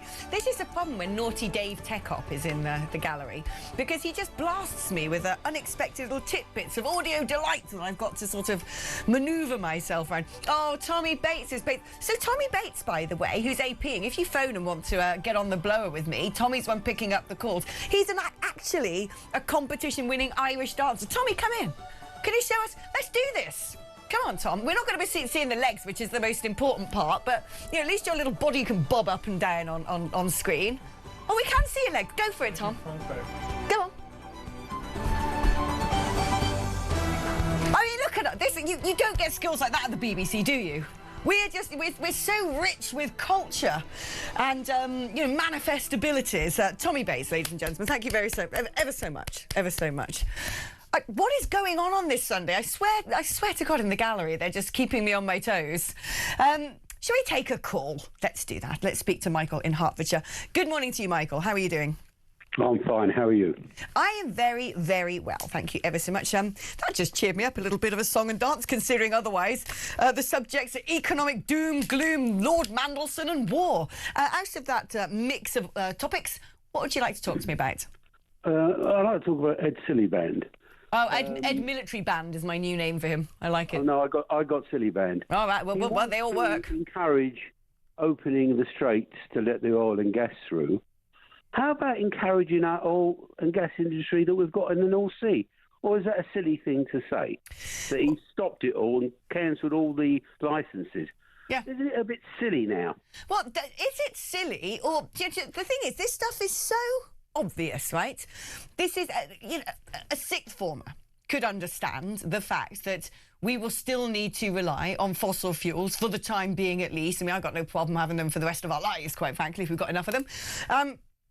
But even a 16-year-old could understand that actively, aggressively concreting our oil wells and banning exploratory drilling is an act of national self-harm. I said this for a long time. Ed Miliband, basically a terrorist. He's a domestic saboteur. And it does make me question, and I don't think it is tinfoil hat anymore, when you see what's been going on with Mandelson and his connections to the regime over in China, and the interconnectivity to the cartel of lawyers that seem to be running the country with Sir Keir Starmer as their stooge. It does make me wonder, and all the state visits to, sending ministers over to Beijing every 5 seconds, whether people like Ed Miliband are actually taking their instructions from people who want to harm this country. I could do a list of the things the Labour Party have done wrong, but this is the emergency at the moment. It's going to affect everybody's pocket. And we're buying it in. This is the stupid thing. We're buying it in from elsewhere. Well, I know, and it's no surprise, is it, that Ed Miliband is saying... Ed Miliband was the one, apparently, in Cabinet who was sort of swivel-eyed and rather rabid about not helping America at all, bomb Iran, and now he's been banging on, we've got to de-escalate, because it's showing him up. Because all of a sudden, and war in the Middle East was not just possible, it wasn't even probable. Quite frankly, it was guaranteed. And we should have seen from a mile off that we were going to be in a situation where when we turned to Qatar and said, can we have liquefied natural gas, they'd say, sorry, we can't give it to you. We can't get it to you. We can't produce it. Until we have the equipment, I've got no argument about making it more green, but until we have the equipment to replace it, then we should have carried on exploring and producing oil and gas. Well, yeah. It's very simple. You know it. 95% of the population know it. The outside world knows it. There's only one person that doesn't know it, and that's Ed Miliband. And he's banned. No, the thing is, Ed Miliband does know it. How can he not know it? Do you know what I mean? Does he actually live in an oubliette? Does he, sort of immerse himself in some sort of, flotation tank every night and doesn't actually understand what's going on in the news headlines or what's happening geopolitically? He knows it as well. And if if he's sitting there in the Department of Energy and he's seeing the fact that we need to go to Norway, cap in hand, and say, can we please have some gas from you? Or go to Qatar, which has basically been the people who've propped us up for the last few winters. He knows full well. Anyone can Google and look online at what our energy mix is any given moment. So he knows we need this. And to me, it makes no sense why we're paying above odds. Because we've only got 1.5 days of reserves in gas to keep our lights on, compared to about 2 weeks over in Europe. If we get in a spot of bother, we're going to have to make a lot of noise on the international wholesale market and outbid everyone just to keep our lights on. That is why we've got some of the highest energy prices in the world. That is why they're going to skyrocket even more. Like I said, it's economic suicide. The man is a saboteur. It's been a guess. Thanks for talking to me, and we'll keep talking and try and solve the problems that Labour keep creating. I know. Well, let's hope at some point they either have a massive sort of frontal lobal transplant or we have a change of government. Did you say it's been a gas, Michael? Was that a deliberate little pun there? Absolutely. Loved it. Good work. Thank you ever so much for calling. Let's speak now to Phil, who's in London. Good morning, Phil. Good morning. We still have to sell our energy on the international markets. It's all priced at Brent crude. So if we drill it out of the ground, because we privatised it all as well, we don't own anything, and not like Norway, then it doesn't matter. I mean, how does it work if it's sold at $120 at Brent crude prices? Well, this is the mad thing. Already, the big energy companies have made about $5 billion in profits, which just goes to show that we would be able to be a bit like a Norway, be a bit like a Putin, because everyone's like, oh, well, look, he's going to be the one getting the big gains from all of this. Well, the reason he gets so many gains from all of this is because everyone seems to have to turn to Russia because Europe have decided to straitjacket themselves when it comes to oil extraction. And it's not just that we have oil and gas we can access in the North Sea, right next door to where Norway's getting it out, who we're buying it from at present. One of the reasons the Falklands Islands was so interesting to us is because it's surrounded as well by potential fossil fuel extraction. The mad ideology, not just of this government, but frankly speaking to Claire Coutinho, I'm pleased to hear, as Shadow Energy Secretary, she's essentially ripping up everything previous Conservative governments have done and calling it out. But it hasn't just been the Labour government who have frog-marched us off a cliff when it comes to energy security. Quite frankly, it's the Conservatives as well. No, I agree. I mean, look at water. I used to work at Royal Mail. It was privatised. It's a crap show. You walk into Royal Mail and it's like you're walking into the 1970s. Nothing's been updated. All privatised. A little fun fact for you. The reason why Royal Mail had to be privatised was because of the Postal Services Directive from the EU back in around 2007. They said you can't have these big state-run monopolies in the postal sector. It all has to be tendered out to other companies. And then what happened essentially is other companies took over the one profit-earning part of mail delivery, which was parcels. So you suddenly had, whether it's DFD or all these other ones. And that was the bit that actually enabled Royal Mail to make money. And all of a sudden it got crippled and post offices had to close. Yeah, I mean, it's like I say, I've worked there. I did some agency work. You wouldn't believe it that we're living in 2026. It was like going back to the 1970s, and it just goes to show how far behind we've gone in terms of. I mean, to completely deindustrialise as well, and to not look at industrial policies and agriculture and farming and tech.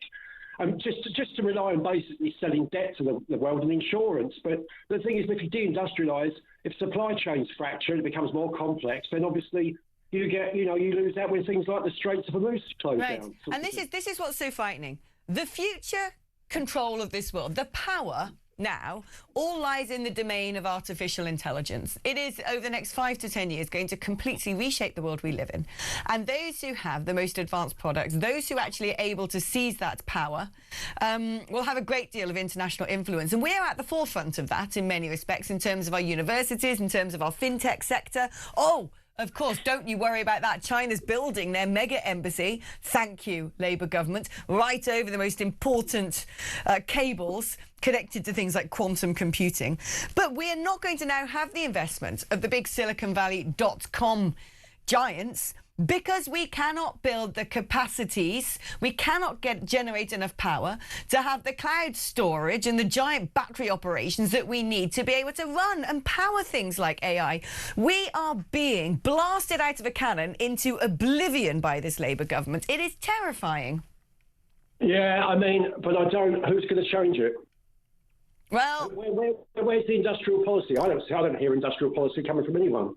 Well, no, this is the thing. We are sort of waiting, aren't we, to hear what industrial policy would be from in its fullness from the Conservative Party, from Reform UK, from Lib Dems, not that they will have one, et al. I suppose people would argue we're not near an election yet. That isn't due until 2029, although looking how things are going with the exposures of the sort of antics Mandelson might have been up with Jeffrey Epstein, and the energy crisis we're about to be plunged into, the economic oblivion that we're teetering on the edge of, our inability to be able to defend our own airbase in Akrotiri, the fact that we've fallen out with our best friend America, who's the only nation on this earth who would run to our rescue if there was an aggressive attack on our shores. And then, of course, looking at what's going on in London today with the 16,000 strong mob of people in support of the Iranian regime, I don't think this government's going to last. I think it's going to fall. Yeah, perhaps. I don't know. I mean, I like I say, I don't think this particular Labour. Well, I don't think Labour is a Labour government anymore. Anyway, it's too much of a. I think the Labour government is basically just a brand new branch of the Chinese Communist Party. Quite frankly, Phil, thank you ever so much for your call. Fantastic. Yeah, yes, my darling. No, it's okay. Thank you. Oh, all right. Oh, cheers, Phil. Let's squeeze in some messages, shall we? Morning, Alex. Sorry, I have to disagree. F1 is dull and had been for a while. It just feels like a large-scale video game. Everything is controlled from pit crew and engineers. Drivers are essentially ballast, from Graham in Stirling. Well, actually, these days, there's not many who actually know how to do car development. So this is the thing. This is why they like keeping some of the older drivers, like Alonso and, of course, Hamilton, who is, of course, they're both brilliant drivers anyway. But they were the last generation who knew how to give feedback to mechanics to actually work on the car. The rest of them just spend their lives on sims. But it's still fun. It's still cars overtaking at 250 miles per hour, basically baked bean cans connected to some, pretty massive engines. And all of that technology ends up going into road cars. So, here it is again. Thanks, Tech Op. I will always defend Formula One. I love it. But by the way, the rugby yesterday, though, blimmin' heck, that was good, wasn't it? So I introduced young Samara. As an Australian, Samara wasn't into rugby. I'm like, girl, sit down and learn. And it was a perfect match to be schooling people into the joys of rugby yesterday. I know we didn't win it, but what an incredible game that was. A brilliant Six Nations in many respects, with everyone beating and losing to everyone. No Grand Slam. I loved it. I preferred yesterday's result to be different, but my goodness, I was on the edge of my seat. Hi, Alex. Starmer is a traitor, without a doubt. Watch when HMS Dragon gets to the Gulf. He'll keep the ship around Cyprus and won't commit to help shipping through the Straits of Hormuz, humiliating us on the world stage yet again, says Mark, who's from Royal Wootton Bassett, who is ex-Royal Navy. Thank you for your service, Mark. Paul from Kent says, Ed Davey wanting to be independent, yet he wants us to be part of the EU and give away our independence. Sounds like he's sitting on the Starmer fence. These people, they actually, Ed Davey, I just think stupid. I actually just think he's stupid. I think this is why he was always on a jet ski or wearing a woolly jumper and making a TikTok video about it, because I actually don't think he's got a clue what politics is. I don't think he's got an ideology. I don't think he's got any conviction. Voting Lib Dem is basically just voting not for politics, but voting for someone who looks nice.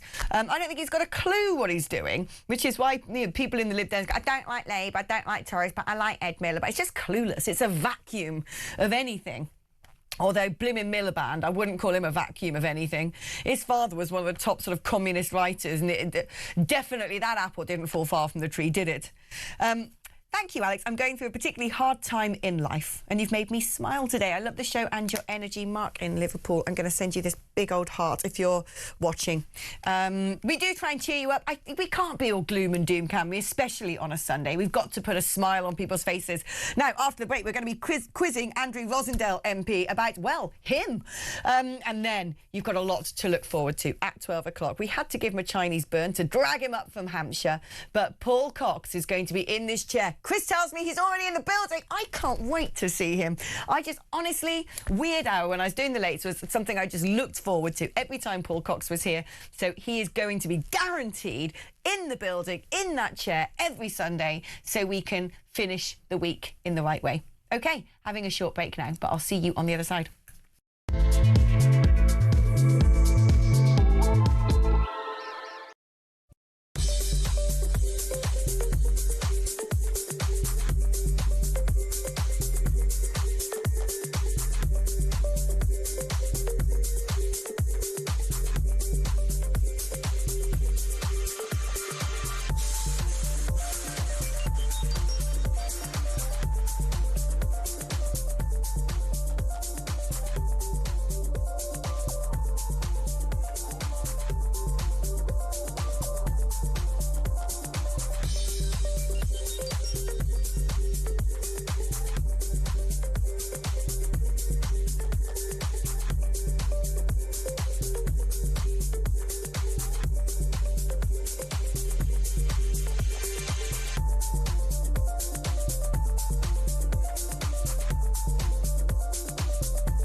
Across the UK, on DAB+, on your smart speaker, on your smart TV, and on your side.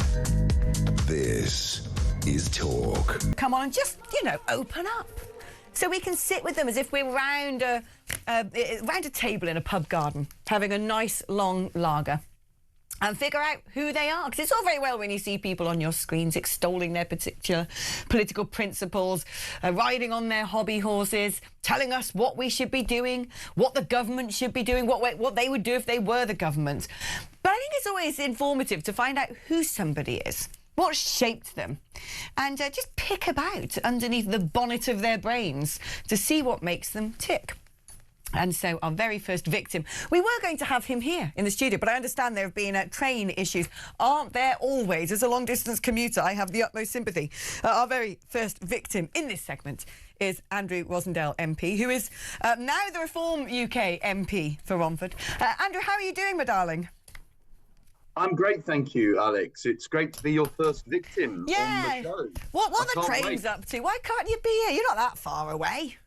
So I think the train delays from Romford today on TfL, the Elizabeth line, it's I think they're doing repair work on the tracks or something. So I'm on Zoom, but I'm still here. That is actually, that's a really good word of warning for future Sundays, because it is that way, isn't it? As soon as you want to get somewhere on Sundays, apparently no one needs to go from A to B. So all the trains seem to sort of close down and bridges are being built and various things like that. Where do we begin? How's it going in Reform? How are you finding it?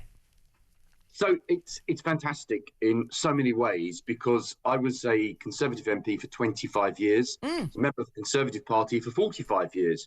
So I'm used to the Conservative Party culture. Yeah. And whilst the Conservative Party is a party I've always believed in, I've never quite felt the same about it after Mrs. Thatcher was essentially thrown out as leader and prime minister. That's a long time to have not been liking it. It's a long time. And it's true, I've always felt disappointed about what happened all those years ago. But until now, there's not been an alternative, serious party that could actually represent the right of centre views that I've always believed in. So whilst it's not always uncomfortable when you leave friends and colleagues behind, the truth is that I'm in a party now where we actually all agree. There's not different factions. We all stand for the same thing about rescuing our country and standing up for Britain. I've known Nigel for 25 years, so longer than most people, long before he was even famous. And so we've always got along. We've always had similar views. So going into reform, for me, is a natural fit. In some senses, I feel like I'm a bird out of a cage. I can say what I think. I can speak freely now, and I'm not controlled in the same way that I think they tried to control me in the Conservative Party. How long did you ruminate over this for? Because, you know, when I was head of media for UKIP back in the day, that's sort of over 10 years ago now, we did have defections from the Conservative Party, of course. We had Douglas Carswell, we had Mark Reckless, and then I was also part of the Brexit Party. Why did you take so long? How long did you ruminate over this? Were you and Nigel talking about defections back when Carswell and Reckless came over? Well, the interesting thing about this is that Nigel and I never had any direct discussions about me defecting. Right. I know it's hard to believe, but we didn't until literally the night before. So actually what happened is that since the general election, I have argued publicly and consistently on the media, I think even on your show on one occasion, Alex, that Conservatives need to start talking to Reform to see if the right of centre can come together so that we can avoid the calamity of a far-left government with Labour, Greens, Liberals, etc. Yeah. Who picked up the phone to who when it came to that? Did you suddenly... Nigel phoned me, actually. Right. What did he say? Just picked up the phone and said, Andrew. So there's a lot of rumours, a lot of people tweeting and saying, oh, Andrew's going and all the rest of it. I hadn't intended to at all. I was still arguing within the party. But after Robert Jenrick went, I think I was sort of the next one to be, if you like, being a suspect that could potentially go. So I was sort of in the limelight over that weekend, and a lot of conversations going on Twitter, and the rest of it, lots of calls. Did he pick up? Nigel just called me out of the blue and said, "Look, what's going on?" Yeah, and you said? I said that I'm very unhappy that Robert Jenrick is no longer a member of the same party as me. Robert and I are close friends. I backed him for leader. He would have been a great alternative to Kemi had she gone. But with him going, I just couldn't see there was any real point in arguing anymore that Conservatives and Reform should come together. And I felt that ultimately the Reform stands for what I believe in. So it's best just to make that decision. So I literally made that decision in a very short space of time. He phoned me on Saturday evening. I decided by the next Sunday afternoon what I was doing and made the statement that evening. I want to take you back to what you said about culture within the Conservative Party, because I've, been in the middle of UKIP 1.0, old UKIP, not NewKIP. The Brexit Party was there in the early days of Reform, came back to broadcasting, so I'm having to sort of sever my ties with politics, cut the apron strings. But I know what the culture's like within a Nigel Farage-led party. But one thing I would say is I noticed when I was UKIP head of media, we did have Conservative defections, and there came with those defections people behind the scenes in the Conservative Party. It hugely impacted the culture of UKIP. We ended up with plotting, faction fighting, backstabbing, nastiness. Before that, I can honestly say we were a small but very dedicated family of people working for what we thought was the greater good of the country politically. And very relaxed with each other. And we didn't have that toxicity, that poison of gossip and whose side are you on, who's going to get what. And for me, it really felt like as soon as the Conservatives started coming in, that's when it all started going a bit ugly. Do you think that's the sort of fair observation? When you talk about Conservative Party culture, is that what you mean? 'Cause you talk about the overthrowing of Margaret Thatcher, which sort of, you know, raised little alarm bells in my head going, yeah, I've seen that. The sort of, you know, the creating little cabals and groups and the constant plotting. I mean, we saw it in the wide open, didn't we? With the succession of 3 prime ministers and then everyone turning against Boris Johnson. I agree with you. And in many ways, I've been an observer within the Conservative Party on the backbenches for 25 years. And I've watched people come and go. I've watched new MPs come in, all very solid people, good people.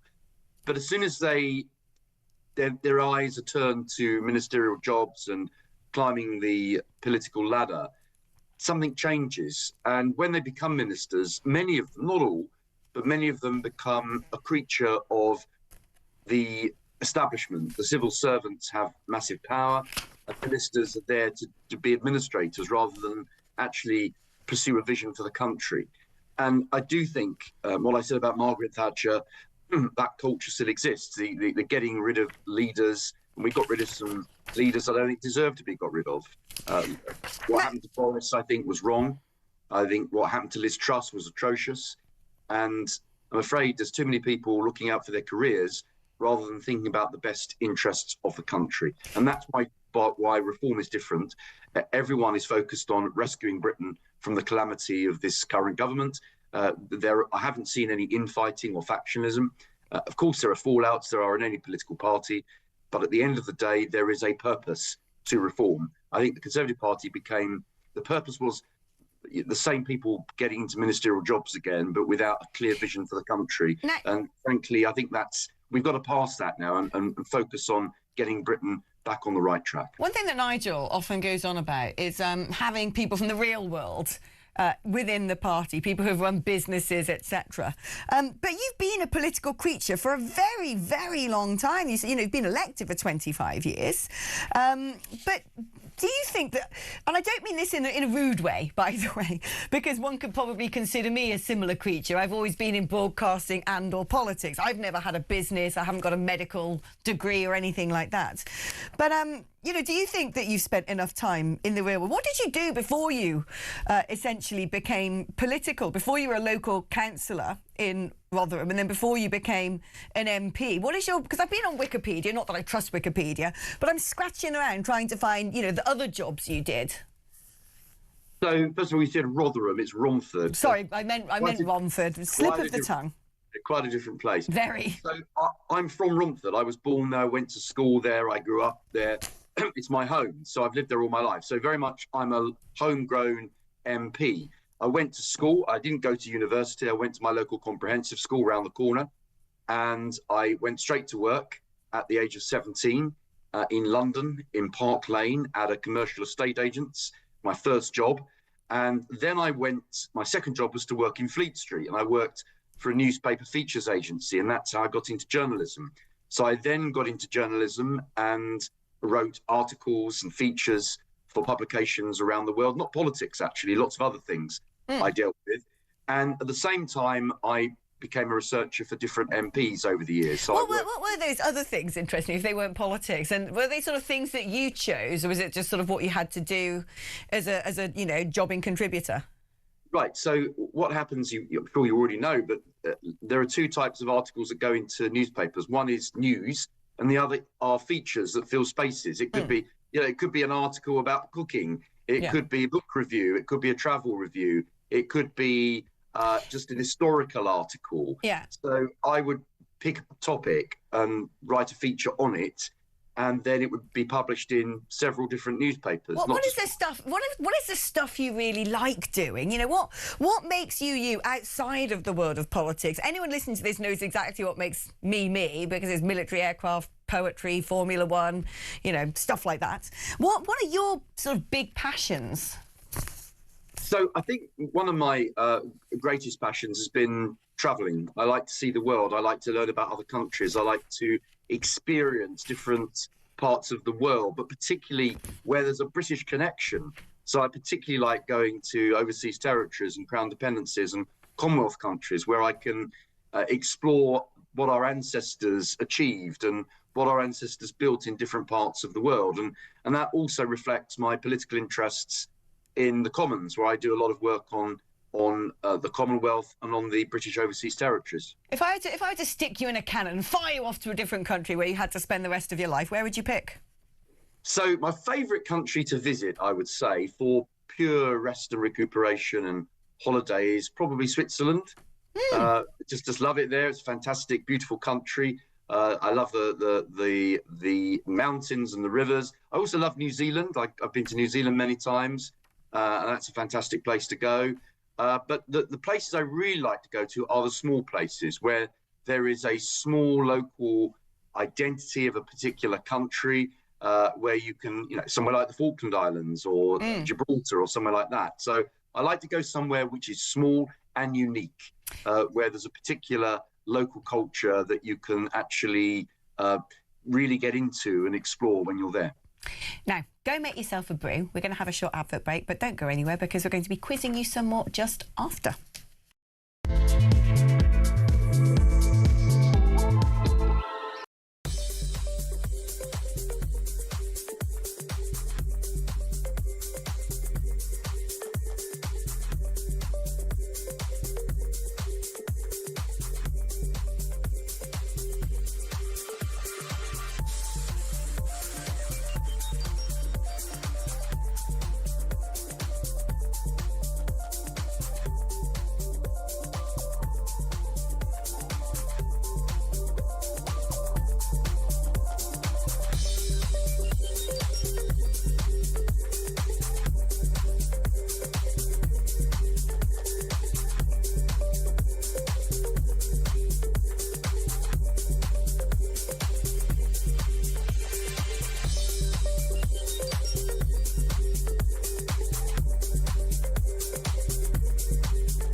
I'm Mark Dolan. Join me every weekend from 6 a.m. for the stories that matter to you.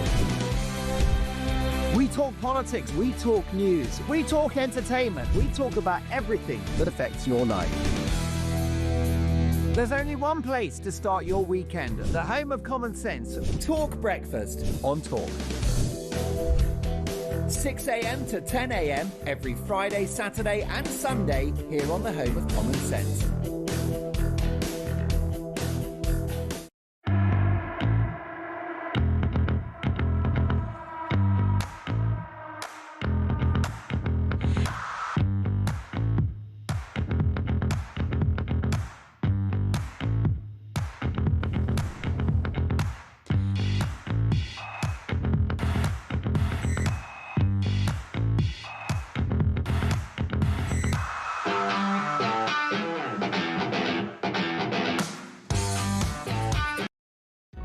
Across the UK, on DAB+, on your smart speaker, on your smart TV, and on your side.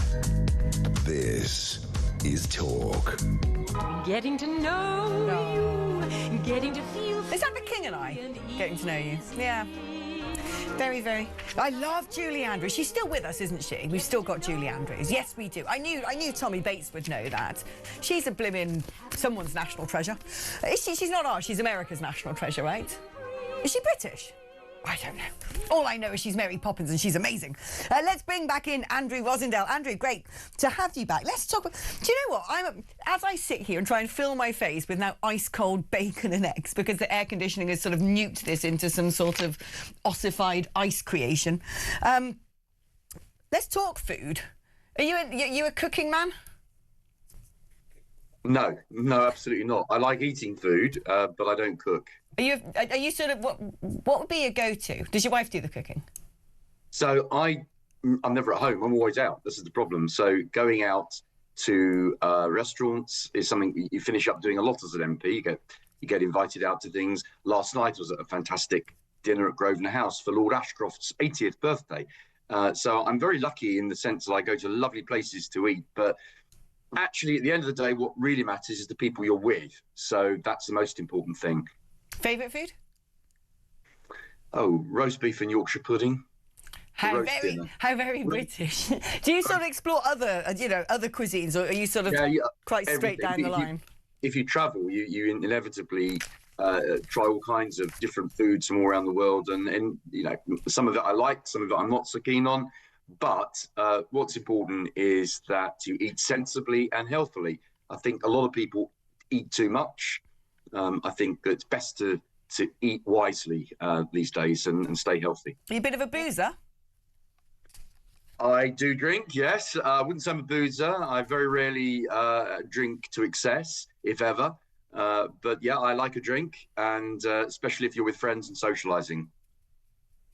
Oh, because Nigel loves a good pint. I mean, look, I know from the times I spent on the road with Nigel, it's very much a bon vivant atmosphere at times. Have you found that? Does that differ a lot from the Conservative Party? I think the social side in Reform is better than the Conservative Party. Nigel is a social animal. He is always taking you for a drink, or you go for lunch to have a discussion about something. He is that kind of person, and it does make a difference when you're with people that you like being with, and you can socialise with them as well as work with when it comes to politics. And that's a difference in the Conservative Party. There are people you will meet and socialise with, but then you enjoy doing that. But there are other people you work with that you never socialise with. So there is quite a cultural difference in that sense in Reform, and I rather like it that there's a big social side to it as well, and does it impact on makes the it easier to work with. Do you think it impacts on the professionalism of the party? Does that ever worry you? No, I've not seen anything like that. It's actually the opposite. That if you socialise as well as work together, you build up a stronger relationship. If it's just a working relationship, then it's nice to have an extra angle to things, and having that social side is a good thing. If you were on a long-haul flight and you had limitless options for what you could watch on that long-haul flight, what sort of things are you going for? I always say to people, I don't really watch much telly, so I can list things on one hand that I would watch. But, but in terms of films, in terms of entertainment, what floats your boat?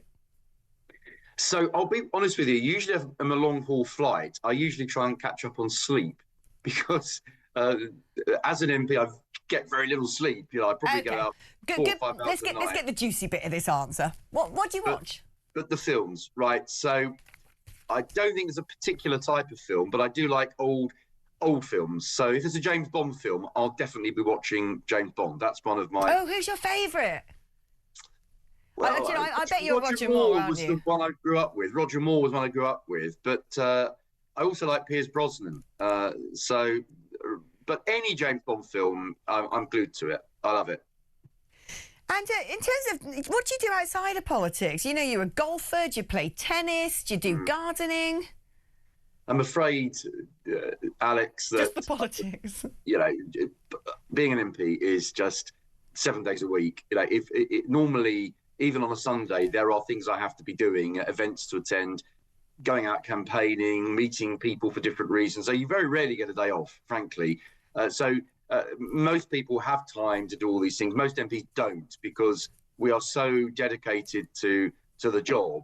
I'm not saying every MP's like that, but I certainly found it very hard to take on other outside activities. And when I do have a free day, it's a day for rest. Has that impacted on your personal life?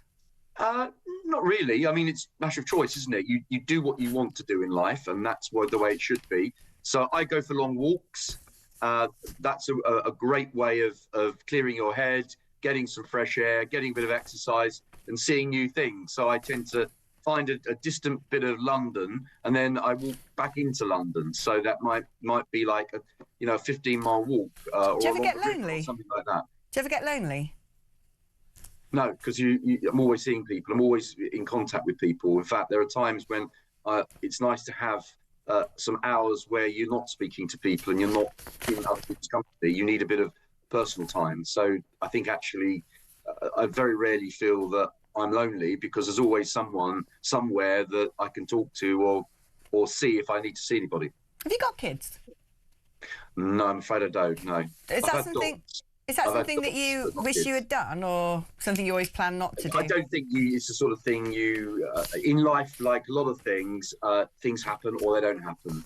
And so my life has gone in that direction where I haven't had kids, but I've had dogs. So I'm a big dog person. So actually, talking about that, that sort of opened the door for my 4 vital questions. So since I was about 16 years old, I've been asking people 4 vital questions. And as a result, I think I've sort of worked out a whole psychological complex system based upon their answers to these questions.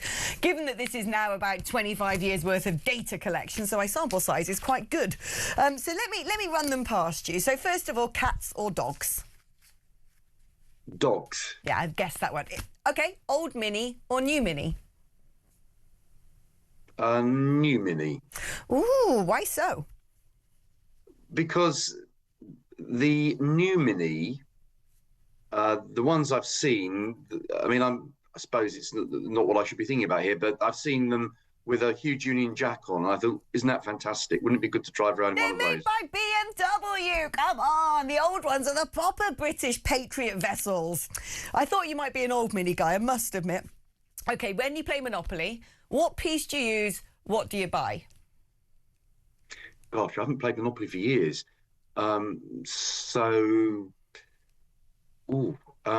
Well, probably Mayfair, I think. I think that was the most expensive one, right, wasn't it? So we're the most expensive. What are you using? Have you got the battleship, the car, the dog, the hat, the iron? I honestly don't remember because it's years since I've played Monopoly, so I can't answer that one. Oh, see, I think you're a bit flashier. You know, you've gone for the most expensive properties. And finally, it might seem a bit left field, this one. If you were a vegetable, what vegetable would you be? Gosh, that's a... Got to think creatively. That's probably the most weird question I've ever been asked. Oh, I didn't promise you they weren't unweird. Maybe a pear? That's a fruit! Oh, you said a vegetable. Oh, yeah. Right. Okay. Right, sorry. A vegetable. Oh, gosh. An onion. An onion. Why'd you go for onion? Well, I think I go for an onion because I like onions. I have them with everything except pudding. But I like them because they come in different shapes and sizes and they're layered. There's different layers to them. Oh, well there you go. Do you know what? Do you want to hear my psychological review of you based on your 4 answers? Go on. You're practical. You're a little bit flash. You like your material goods. And you're not particularly creative. But you're definitely right-wing. Well, I can be very creative, actually. So I have done things out of the box that other people would never do. In the way that I run my affairs and organise my constituency work. But it's not a bad analysis. Oh, do you know what, Andrew? It's been a delight. You've been a good sport. Thank you for being our very first victim on Getting to Know You. That was Andrew Rossendale, ladies and gentlemen. Now, listen, let us know who you would like us to put under the spotlight. We're going to take a short break now, but when you come back, Paul Cox is going to be right there, and it's time for Weird Hour.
UK. On DAB+.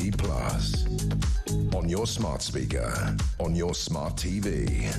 And on your side. This is Talk.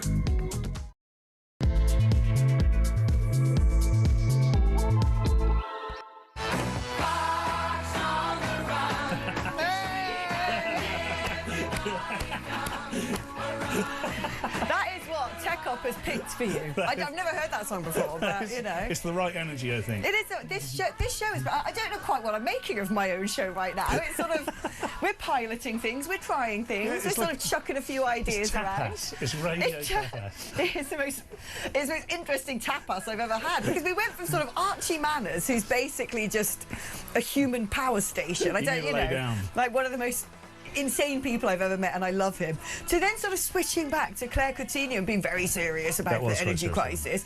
Then Andrew Wilson-Dale, who are you and what do you get up to? Well, nothing apart from politics. It wasn't sort of, thank you for joining me, Andrew, but didn't really give me a rich pond to fish from, unless I asked totally the wrong questions. And now you're here. I'm here. Yay. Ask me anything you like. I'll make up the answer just to make it good TV. Do you want to do my 4 vitals? Yeah, well, I don't remember the questions you asked him, but let's do it. Let's go for it. I've been working on these since I was 16, and I literally think it's like an ink blot test. Yeah. And usually I can predict what people are going to say. Oh, I'm going to write down the answers I think you're going to give. Okay, I'm not going to look so that I don't... Cats or dogs? Dogs. Yeah. Dogs, what I got. I can tell you a doggy and not catty, because you're sort of like a nice, simple character who likes, Worst compliment anyone's been given. Human. What a nice, simple guy. No, cat people are, I do like cats, though. I mean, that's why I hesitated, because I adopted a cat some years ago, and he's now dead. Early death or no, scheduled? not because I was looking after him. Wilson was his name, actually. Wilson. Yeah, was that the name of the ball? It was in what was Castaway. That's it, Castaway. Was he named after the ball? No, I don't know, because he was adopted about 3 or 4 times. Poor thing. Did he have personality disorders? No, he was great, but he's now no longer. He died at about 18. That's good. That's ripe. God bless him. Yeah. But I think dogs are great. Okay, old Mini or new Mini? Oh, old Mini for I knew it. I've only got OL down. I knew old Mini. You see, this is why my 4 vital questions are genius. When you play Monopoly, what piece do you use? What properties do you like to buy? I like a dog. And I mean, I like to buy like Pall Mall. I mean, why wouldn't I buy? Oh, maybe the waterworks just for a bit of a laugh. I was about to write utilities. I went for stations as my first choice, and I was about to write utilities, because a certain type of person is the utilities buyer. I'm a utilities buyer. Right, yeah, I think it's prudent, isn't it? It's just fun as well. Yeah, it's just weird. That's why I knew you'd be on it. Yeah. I thought you might be top hat though. Oh yeah, actually, I might have been. Because that's a bit like sort of. Maybe I was just thinking dog because I'd said dog.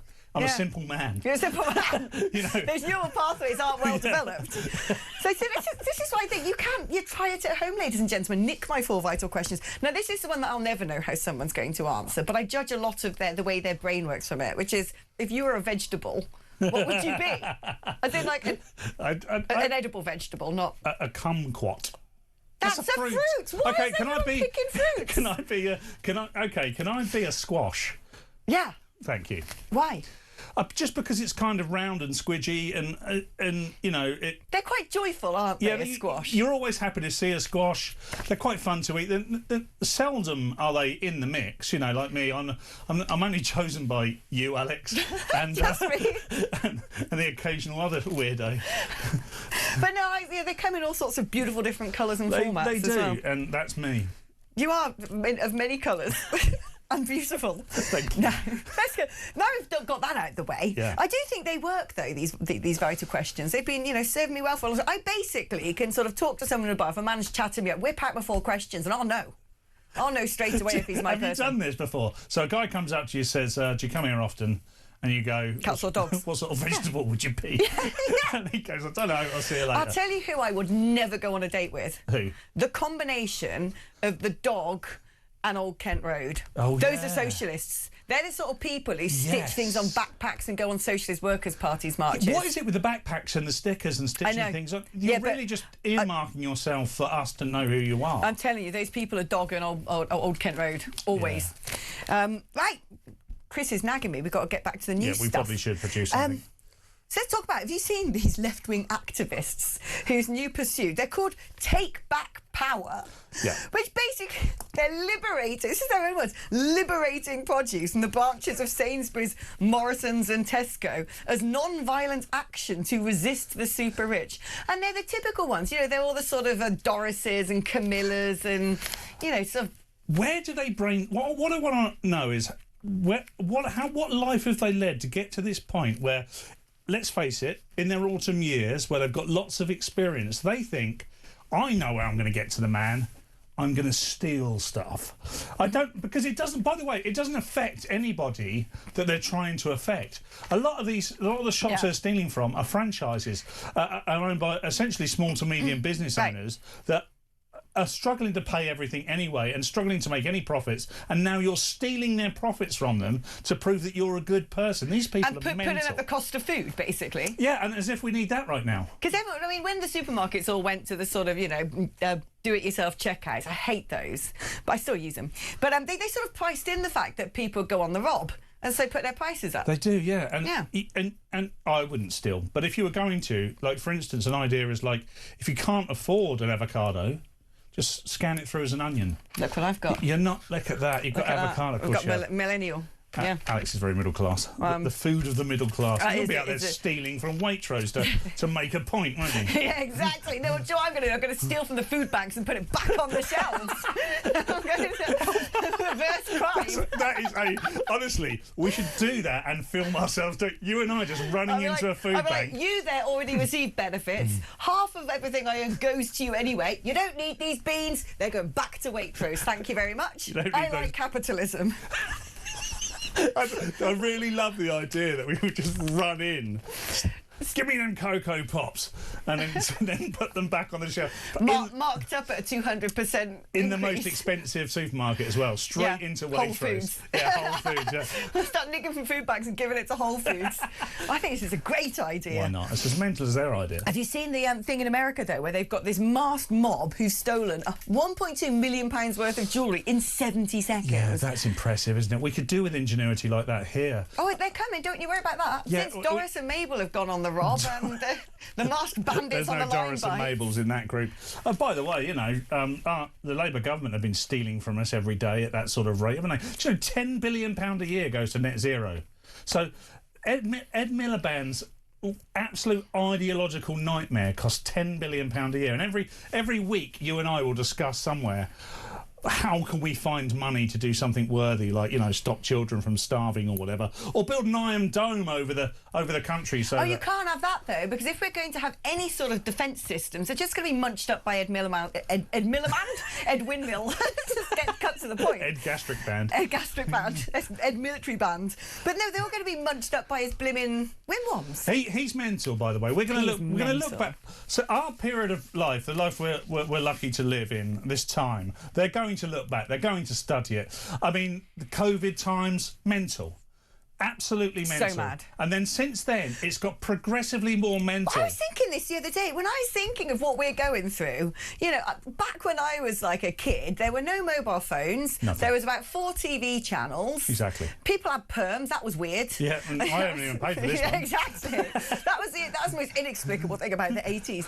But in that time, internet, social media, the manosphere. I watched that documentary last night. I'm like, what is going on? And then you've had a pandemic. You've got AI who are going to start setting off nuclear codes, Islamism. It's just like, where are we? And all the things that are bad for us, we're told to look the other way. You mentioned the I word then, Islamism, and we're told constantly that that's not the problem. Our reaction to it is the problem. Us noticing that it's a problem is the problem. And it just proliferates throughout all these things until you end up with Doris and Mabel taking out of Waitrose. I know. Just filming themselves, by the way. They're not even good at stealing. It's so crazy. It's so ridiculous. Did you hear about the story of the schools in the north of England who have been given this guidance saying kids probably shouldn't draw cartoons, got to be careful about playing music and having a dance because Muslim children might not like it? I'm like, Taliban kids, not normal Muslim kids. Like, who on earth is writing this guidance? Taliban kids. That'll be a CBB show before the end of the year, I guarantee it. Taliban kids. Talababies. Talababies. Talabeanies. Can you imagine?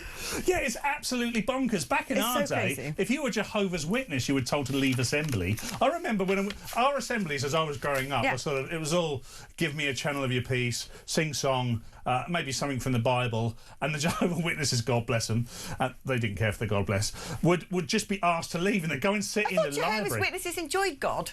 Yeah, but they don't believe that only about 12 people go to heaven, so... Oh, is that it? And I've met at least 13 Jehovah's Witnesses, so one of those that I've met isn't going. Not going. Not going at all. What happened to the Plymouth Brethren? Do you remember them? They're still about. Are they all in Plymouth? Genuinely still about. Are they still around? There's a building near where I live that is owned by the Plymouth Brethren.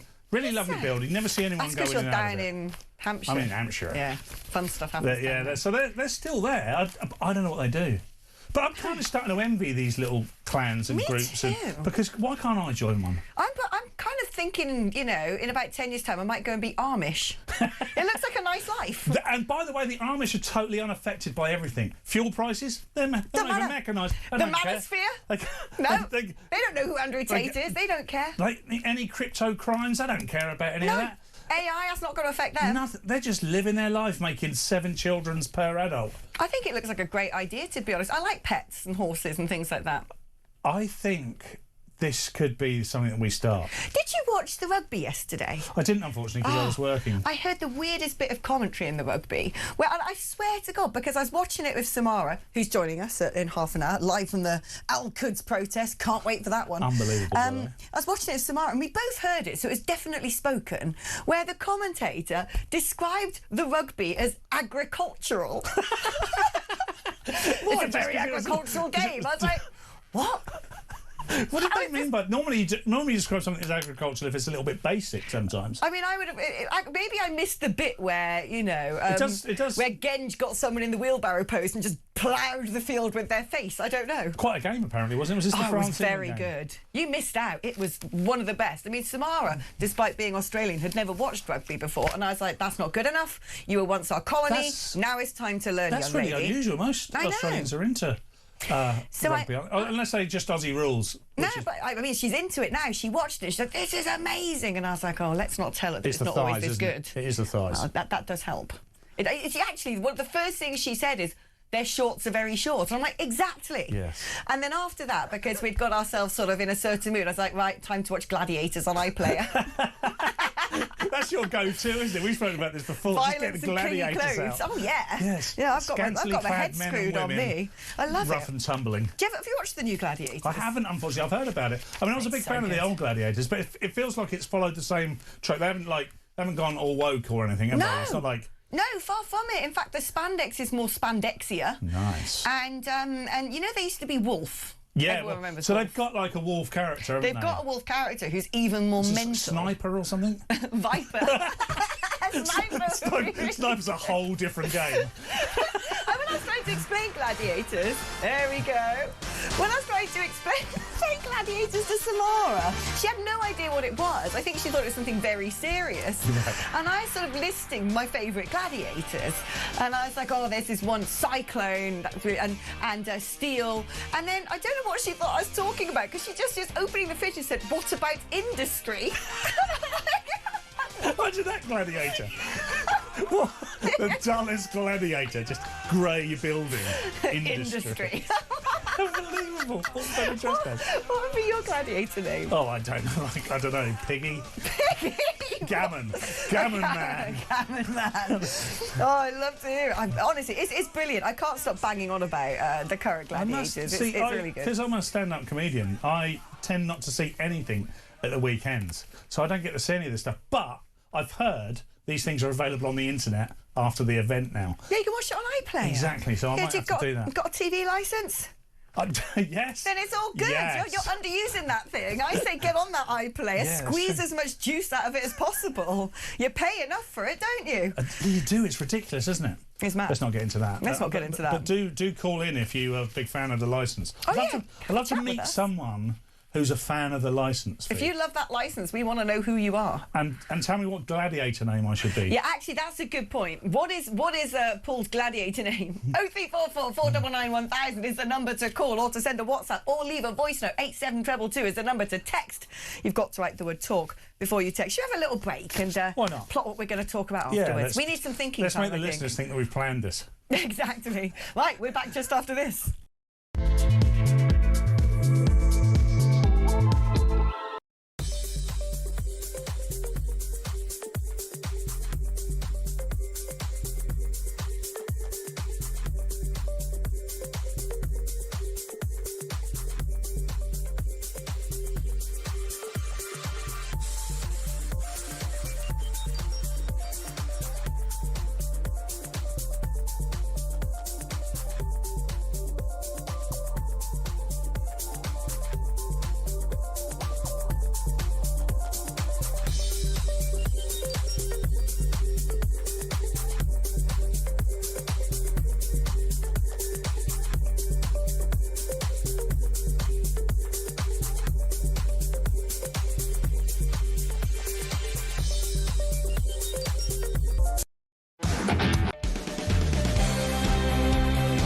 I'm Mark Dolan. Join me every weekend from 6 a.m. for the stories that matter to you.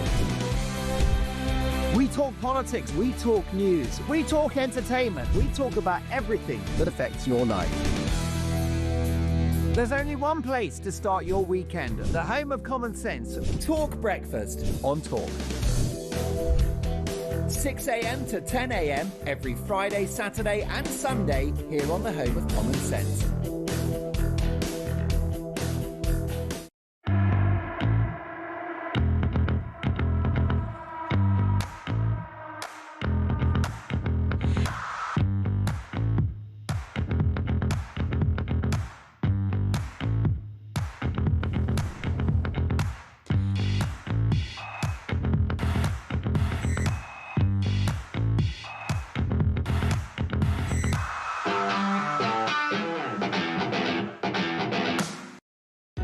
Across the UK, on DAB+, on your smart speaker, on your smart TV, and on your side.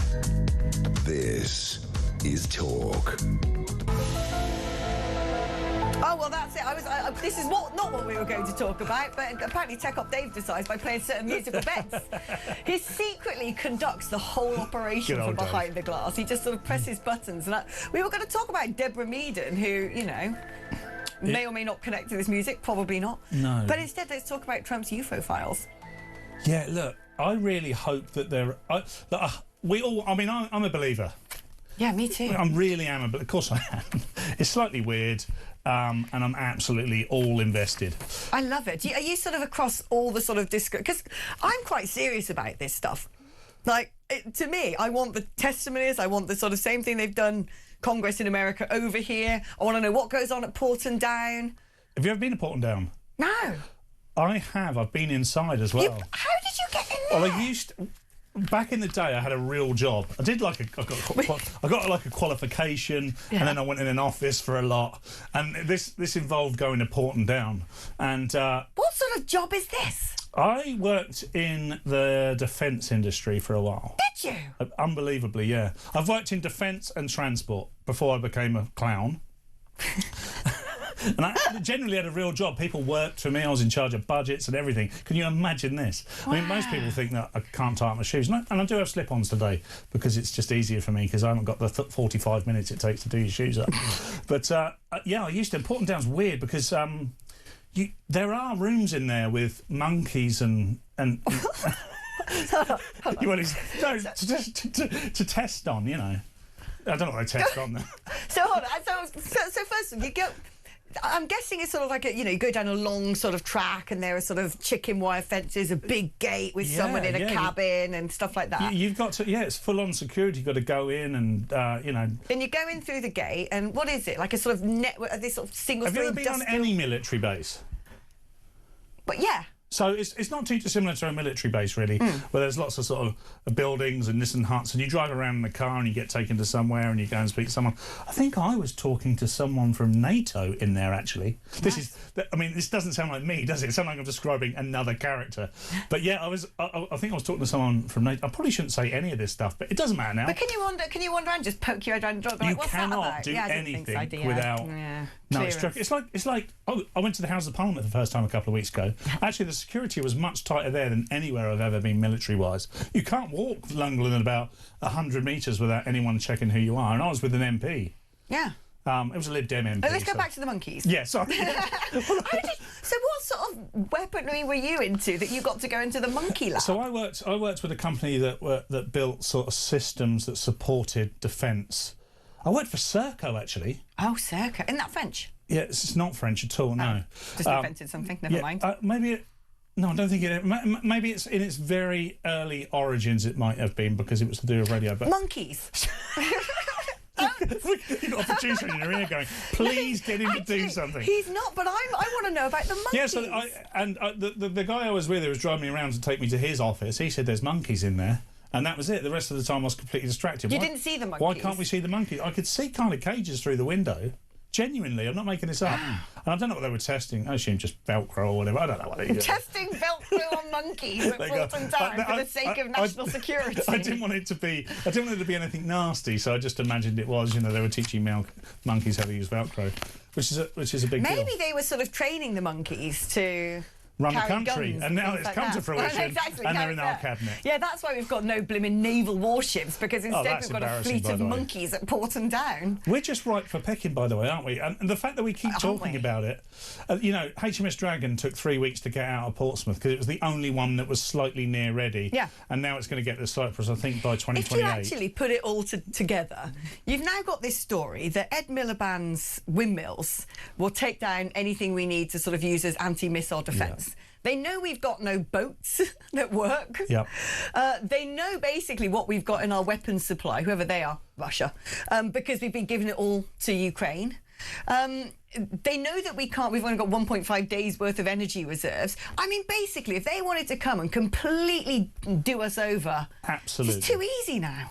And by the way, the people that could really do us over are the Americans, and we seem to be turning our backs on them as well. Actually, they're the only people who could come and save us, and now they'd be like, well... we keep forgetting this, don't we? And I think this ideology, this political ideology that the left seems to be embroiled in, where they don't like Trump, even though he's the president of our closest ally and the only chance we've got of survival. It's basically this, isn't it, right? So all these people go, oh, this war's illegal. Does he know what a plan is? He's so unpredictable. He's going to precipitate an oil crisis. If it was blimmin' Obama, they'd be like, when can we get the statue commissioned? Absolutely, and he killed more people than Trump ever has done.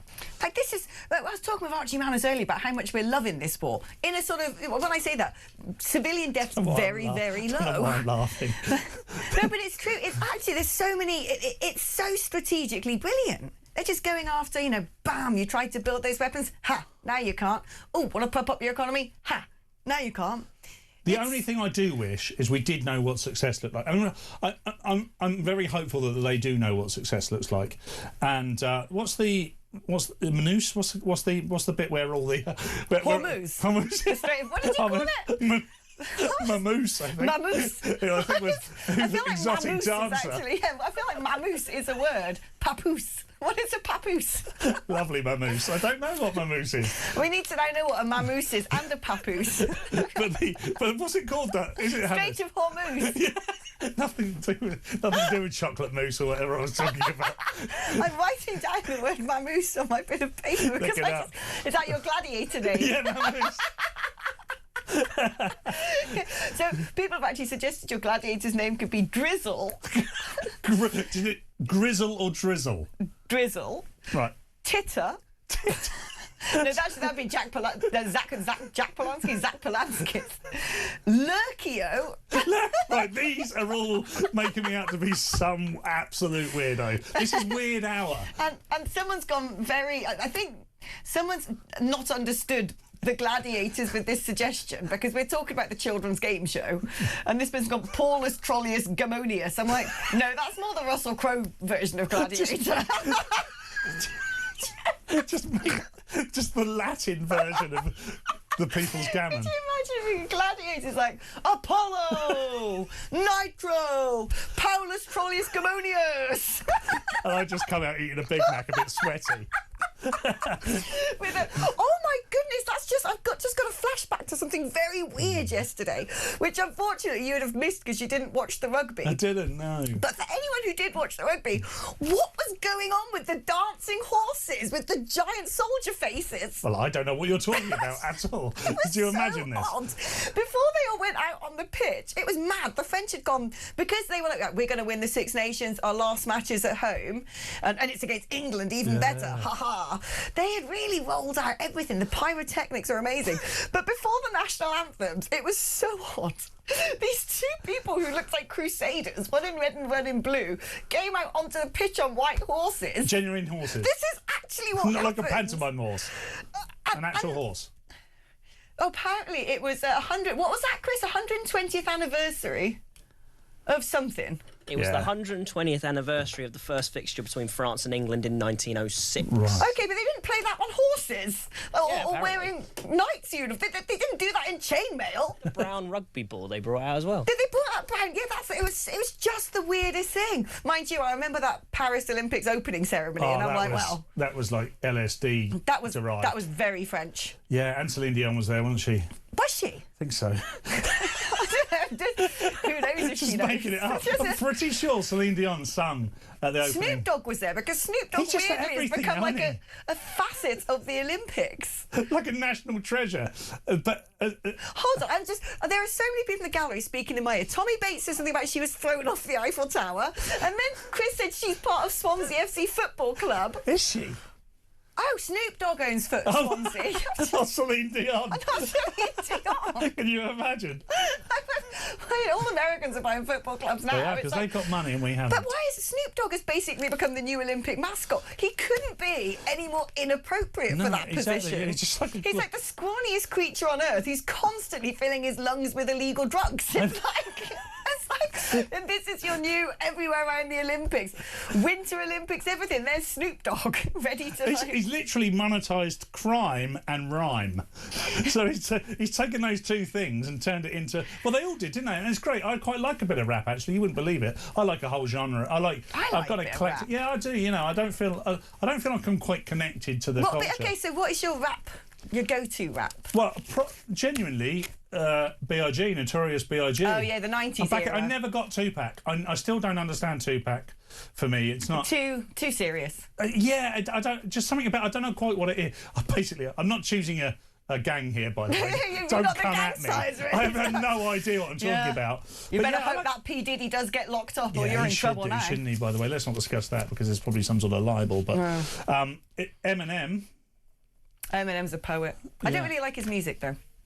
No, I try to get in. So I know the hits, and then I try to listen to the albums. I'm like, no, I'm just going to get back to Dire Straits. My favourite was always I Got Five on it by the Lunis. Da Lunis. That's a great rap. Yeah, I actually know every word. And when I lived in Kenya, there used to be hip hop karaoke, and that was my That was my go-to track. I Got Five on it. The only white person for 100 miles. Exactly. There's rapping. videos of this. If ever I become Prime Minister, that's going to be circulating. So I may as well get it out now. If there's going to be Prime Minister Phillips one man. There's got to be. If there can be a Prime Minister Starmer. Prime Minister of what? Exactly. It's not going to be this. Exactly. My own little. Well, like I said, I'm building a right-wing enclave in the Cotswolds, so I'll be Prime Minister of that. Right, we're going to take a short break. Don't go anywhere because who knows what we're going to be talking. Well, actually, we can actually talk about the UFO files that we didn't actually. We managed to circumvent that because it became. Or Deborah Meaden, yeah, became monkeys at Porton Down, and we still don't know what happened to the monkeys. I can't say. What became of the monkey? Is that a song? I don't know, but let's go. Oh, it is. Is it? Oh well, I'll sing it to you during the break. Right, back in a moment.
across the UK.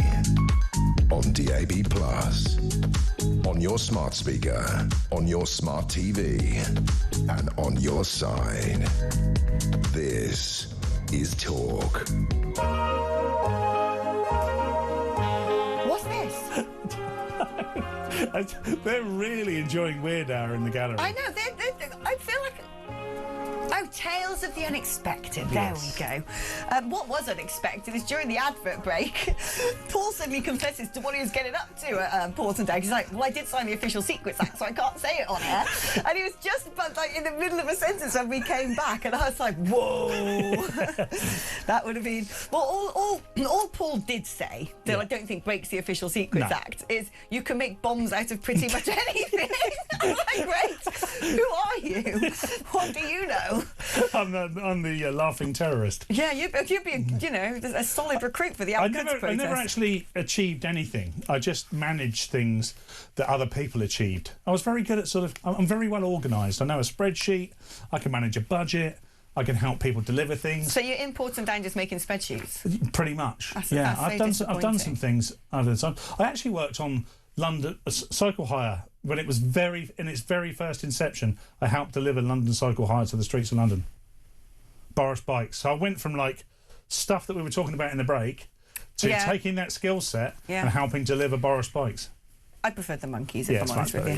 Let's talk about Deborah Meaden, the star of Dragon's Den. I've noticed, you see, when you're on X, I've come off it for Lent, by the way, so if anyone's thinking... Oh, is that your Lent? Yeah, that is my Lent. That's such a good idea. Not social mediaing for Lent. So I've gone really quiet. Okay. So people think, you know, if they're not watching this, they don't know where I've gone. But it's quite nice. I've gone dark. But I did notice before I came off for Lent, Deborah Meaden's gone mad. A bit like Carol Vorderman just suddenly went massively left-wing, like rabidly dedicated to... And by the way, with Deborah Meaden, who has got to be one of the country's biggest capitalists... Yeah. It just does. This is why I believe it's so disingenuous. I think what they've done is they think they've identified a choir that they can sing to, and they're singing to them. This is a lady who literally spends her whole life making money. What does she make? What was her... I really don't know. Industry. I don't... Back to the gladiators' names. I don't know what Deborah Meaden does, actually, but on Dragon's Den, you know, she withholds money, she gives money. This is not socialism. No. So it's all everything she's talking about outside of business is entirely performative. But she's totally gone down the route of the whole sort of, you know, Gaza, because apparently she's been sort of retweeting stuff talking about Trump being a pervert, a pig, a brain-dead moron who bombs children and protects paedophiles. What's not to like? The Zionist lobby. Well, as soon as you say that, though, but they do, don't they? They group everything together and then they go... It's because of the Jews. They do it every single time. This is what's so fascinating about that Manosphere documentary, the Louis Theroux one I was watching yesterday. I will watch that. Because it's 1 minute they're sort of like, you know, it's all like, yeah, women, boss them around, tell them what to do, ha-ha. Have they ever met women, by the way, these men? Because you can't do any of those things. Well, what is so... Oh, it's brilliant. They all do this special sign or something like that, which is like the Matrix. You've got to get off the Matrix and make your own money. I'm going to start just doing that to make people think I'm in the manosphere. But they're basically just sort of like getting money from doing product placements and being extremely misogynistic. And then it's only a matter of time before it degrades into hating the Jews. It's like... Why does it always end up there? I don't know. The far left and the far right all hate the Jews, and it brings them all together, and they're basically the same people. It's just evilness, basically. It's wickedness uniting at the top. They don't like... So they really don't like meritocracy, which is weird. And someone like Deborah Meaden has devoted her life to meritocracy. She wants everything to be the best so that she can make the most amount of money from it. And say what you like about the Jews, and I love the Jews, and I like Israel. And I want to be one, really. I'm sort of secretly jealous. They very much cornered the market in how to be productive and capitalistic and make money. They're not all that way, and this is not a trope, but one of the ways they're high functioning. They're very high functioning. It's the type of society that we'd all like, and what happens is when you're inadequate, you look around to blame absolutely everybody else. Well, when you're leftist, basically. Leftists were bullied at school. All of them. And we should never have got rid of bullying at school because we'd never be in this problem now. But have you noticed, actually, with all the Epstein stuff going on, it's pretty much all the leftists involved in the Epstein stuff. Yes. No one ever tells you that. Because they can't help themselves. Everyone on the BBC that got caught doing all sorts of sinister, dark things, all on the left.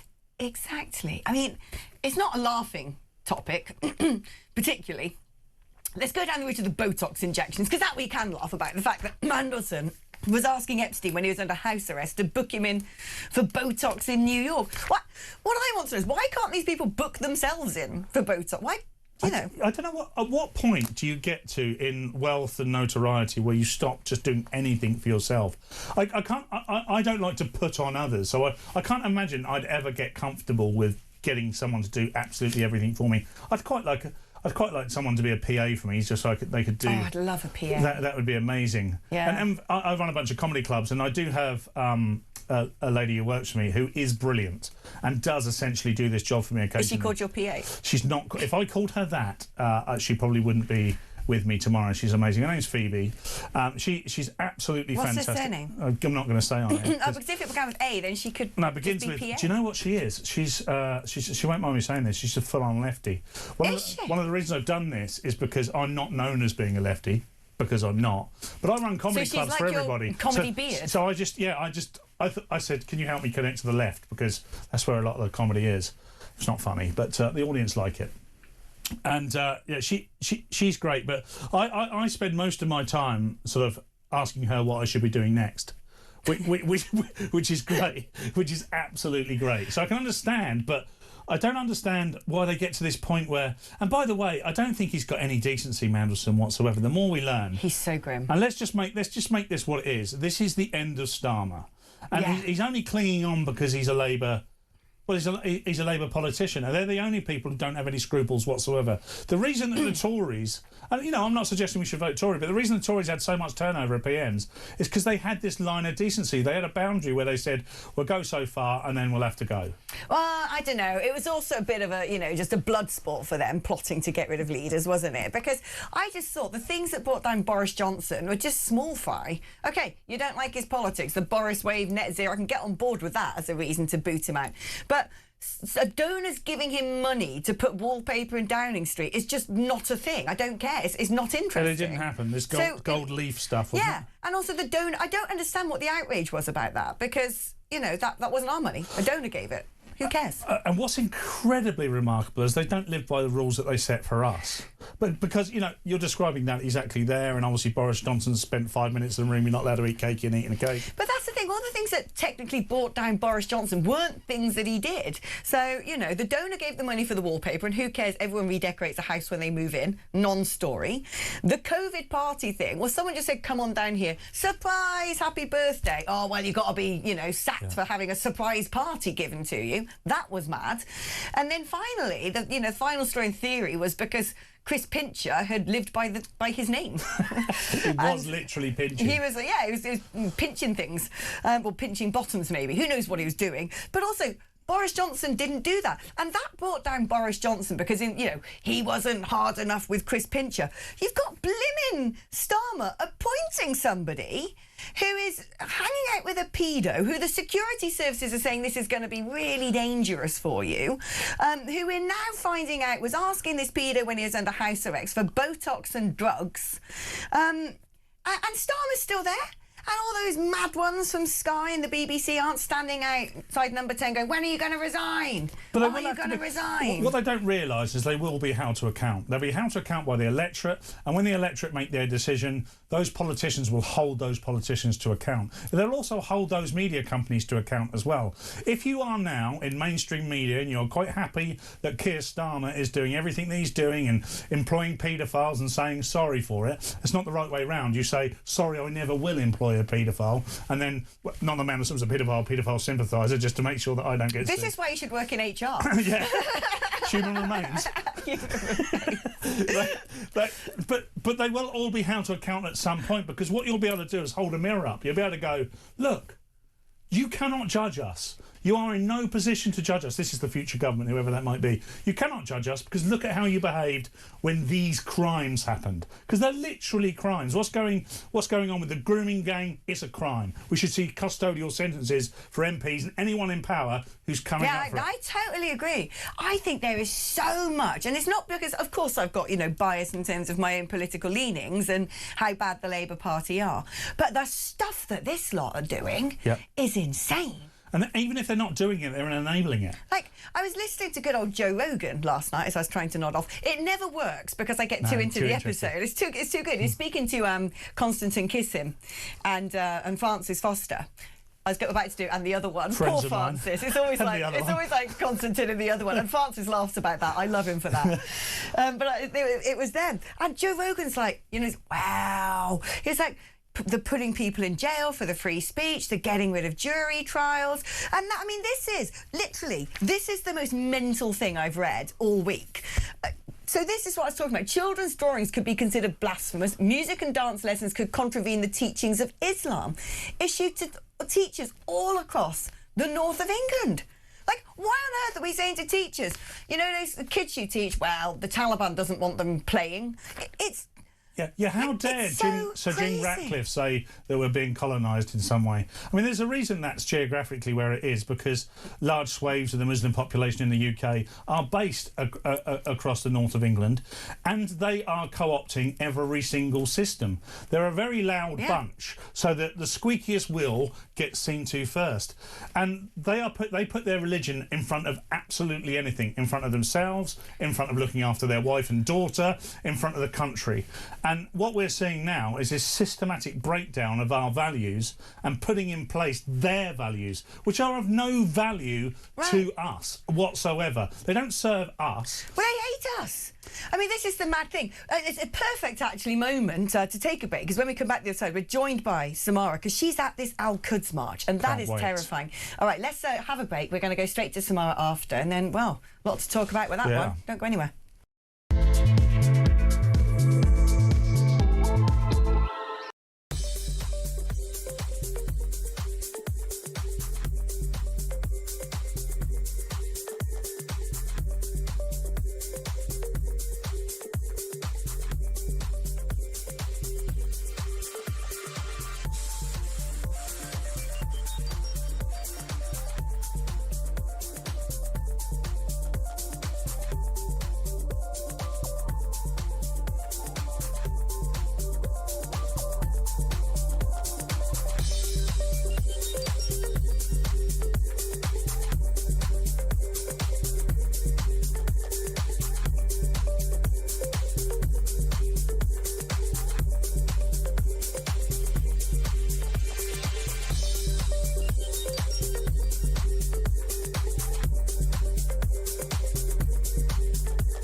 I'm Mark Dolan. Join me every weekend from 6 a.m. for the stories that matter to you.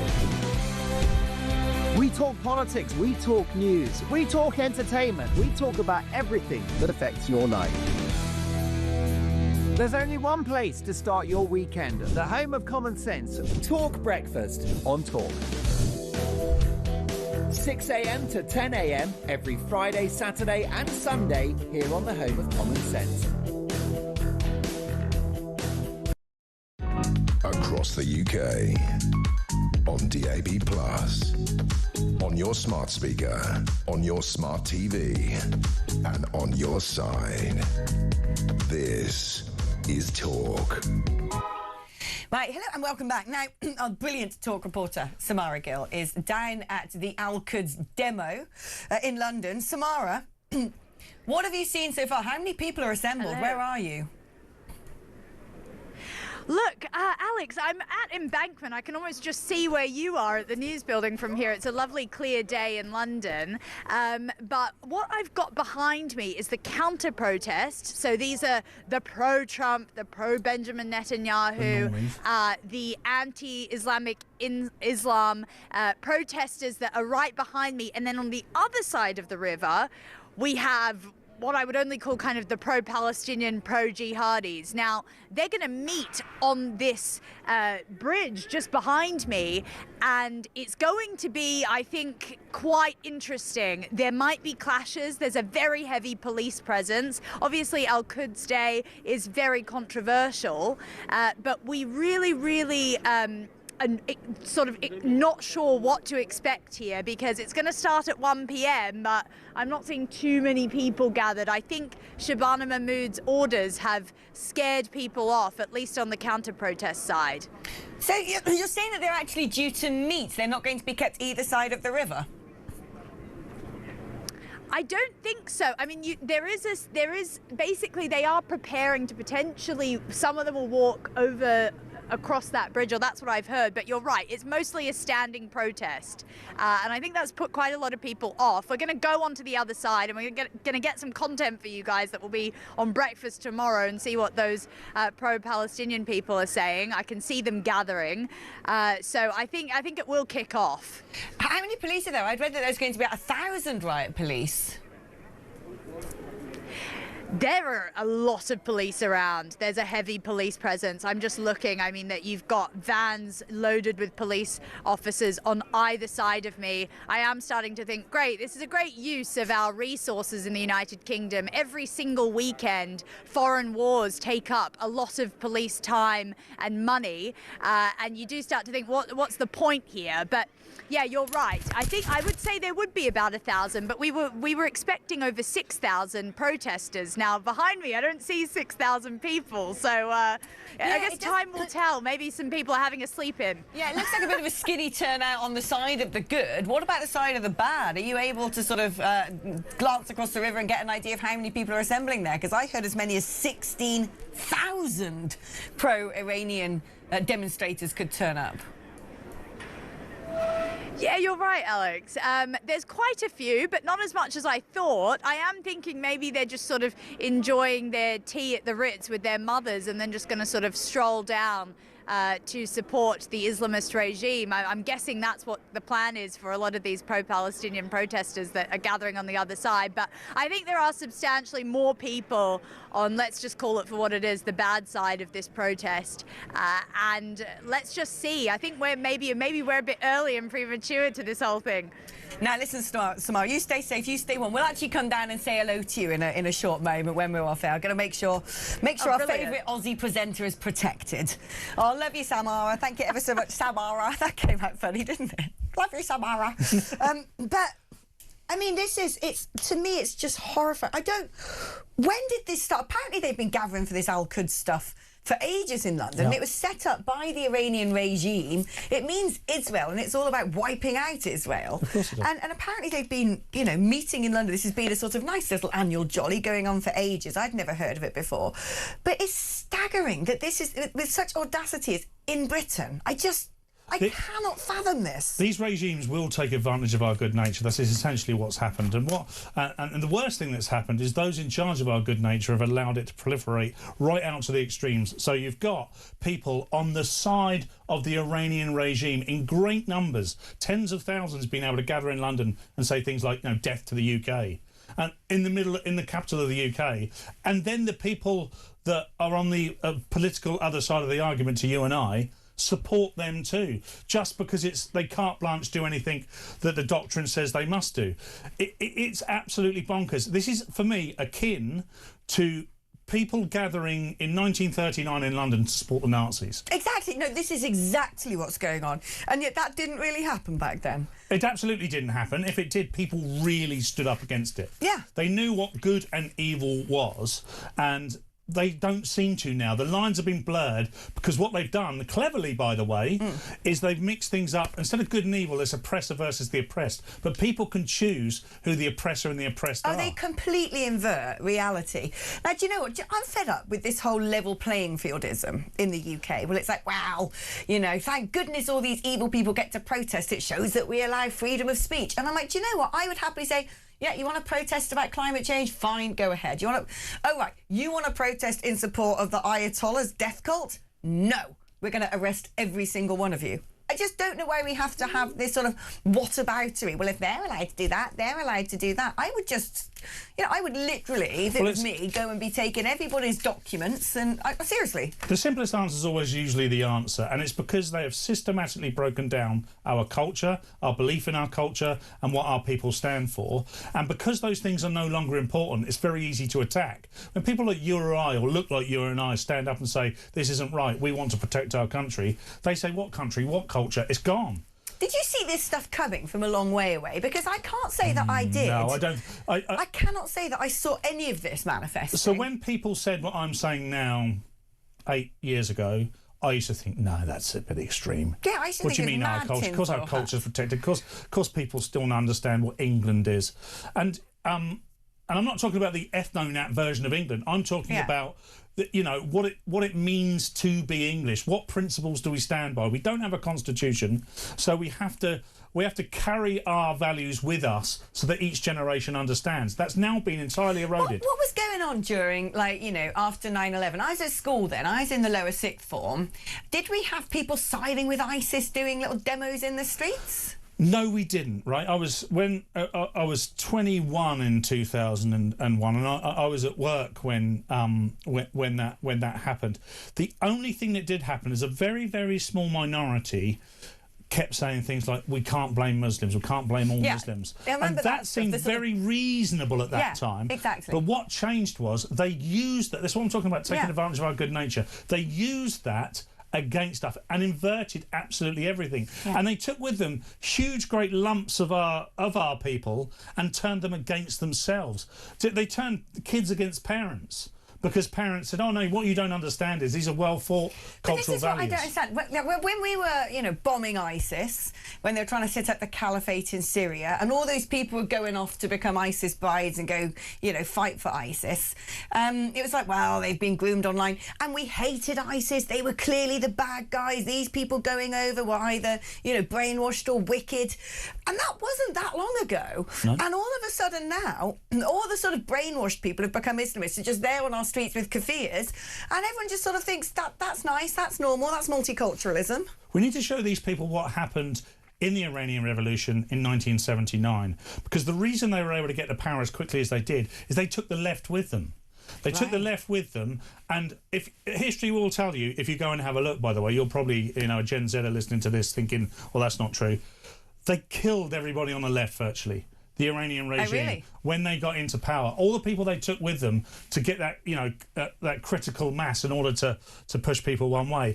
And then all that was left were these extremists. And they've been there for that 46, 47 years since. How do you think it's going to get here? I mean, because it seems to me that everything is hurtling at such a startling rate that from one day to the next, I feel it's getting more crazy at a rate that I didn't expect. The Green Party recent win in Gorton and Denton, and now you look at their poll. If someone said to me even 6 months ago, well, by March 2026, the Green Party are going to be second in the polls and have essentially been infiltrated by the Islamists, I'd be like, what, in 4 months' time? Nah. And it's like, wow, that's actually happened. Definitely. That quickly. And what's happened even quicker is your Carol Vordermans of this world have jumped over. By the way, Carol Vorderman, the woman that is almost solely responsible for making sure this Labour government have got in, because she made sure that everybody understood why we should. And, all of us wanted change. You and I wanted change from the rights perspective. And we knew that this was inevitable. Yeah. But Carol Vorderman's very quickly changed sides. Oh, that's bad. Now this is good. And those people are going with her. It's a cognitive dissonance. And the reason it's a cognitive dissonance is because they can see this unfold in front of them and they don't want to admit it, so they just keep going. Because this is the thing. In May, we have the Welsh Assembly elections, the Scottish elections and those local elections. And I think particularly in those local elections, I'm not sure how well the Greens will do in Scotland and Wales. They'll probably surprise me. But especially in those local elections, we're going to see a whole host of councils actually turning green. And that means people in charge of stuff. Yeah. And that is May. And I really do wonder if basically this time in a year are we going to be looking at something that's sort of evolved so radically from where we are right now? Because in the last however many months we've had the sort of West Midlands police and the Maccabi Tel Aviv fans, that awful controversy. We've now got these huge Al-Quds protests. We've got the Green Party surging in the polls. The change, the pace of this change, hurtling towards, frankly, turning parts of the UK into caliphates. And I'm not saying that in a sort of deliberately provocative way. That is what is happening. That is what's happening. When you've got Muslim leaders in Birmingham saying to the police, don't bring the Jews or we will attack them, and then the police bow down and say, OK, we're not going to do that, that is what is happening here. And I just think, how quickly, when we start getting Green-controlled councils and the Islamists have clearly infiltrated the Green Party, do we then actually have whole chunks of England being run by, you know, this minority who hate the West? Well, it's mental. And what I would say directly to any sort of environmentalist, net zero zealot, socialist, communist out there is you are being hoodwinked. They are taking advantage of you. You will be collateral damage in their victory. That's not hyperbole. That's exactly what is happening. And, you know, you might look at people like Alex and I and think that we are zealoted in the other direction. But right now, all we're really trying to do is put a fence up and say, this is our boundary. We can have, you know, you can have that liberal discussion within that boundary, but one culture is better than the other culture. There's no two ways about it. And until you can understand that, all the things that have enabled you to join them in this caliphate will be taken away from you. Have you got like your safe country in the back? Because I actually genuinely think I like the Isle of Wight. Did you know once upon a time when the Vikings invaded, they took, oh no, that was the Isle of Man, they took over as their staging post to then invade everywhere else? I didn't know that until the other day. So if you ever go to the Isle of Wight, and I recommend it, it's an absolutely beautiful little island. It does feel like you can go back 20 years. Yeah. And it feels like people have managed to hold on to that. But genuinely answering that question, I have had sort of sleepless moments where I thought to myself, I don't know where I would go because I don't want to live in that. Yeah, no, I literally think, because I'm in my 40s, so there's still a good sort of maybe 30, 40 years on the clock if I don't drink as much as I normally do. I'm only joking. But you know, I have genuinely started to think, because things are changing so quickly, is there somewhere I can go? Yeah, I want a second choice. I want a backup option. It used to be Australia or maybe even the US. Yeah, Australia's more bonkers than us. Yeah, that's what Samara was saying to me. It's absolutely bonkers out there. And it's the same reason. Because once upon a time about, rural France. Well, that's gone. Yeah, all gone. I mean, I don't know where else you would go. Sweden, for crying out loud. All the Scandi countries have been co-opted. See, this is what Joe Rogan needs to do. He needs to get on what's going on in Malmo.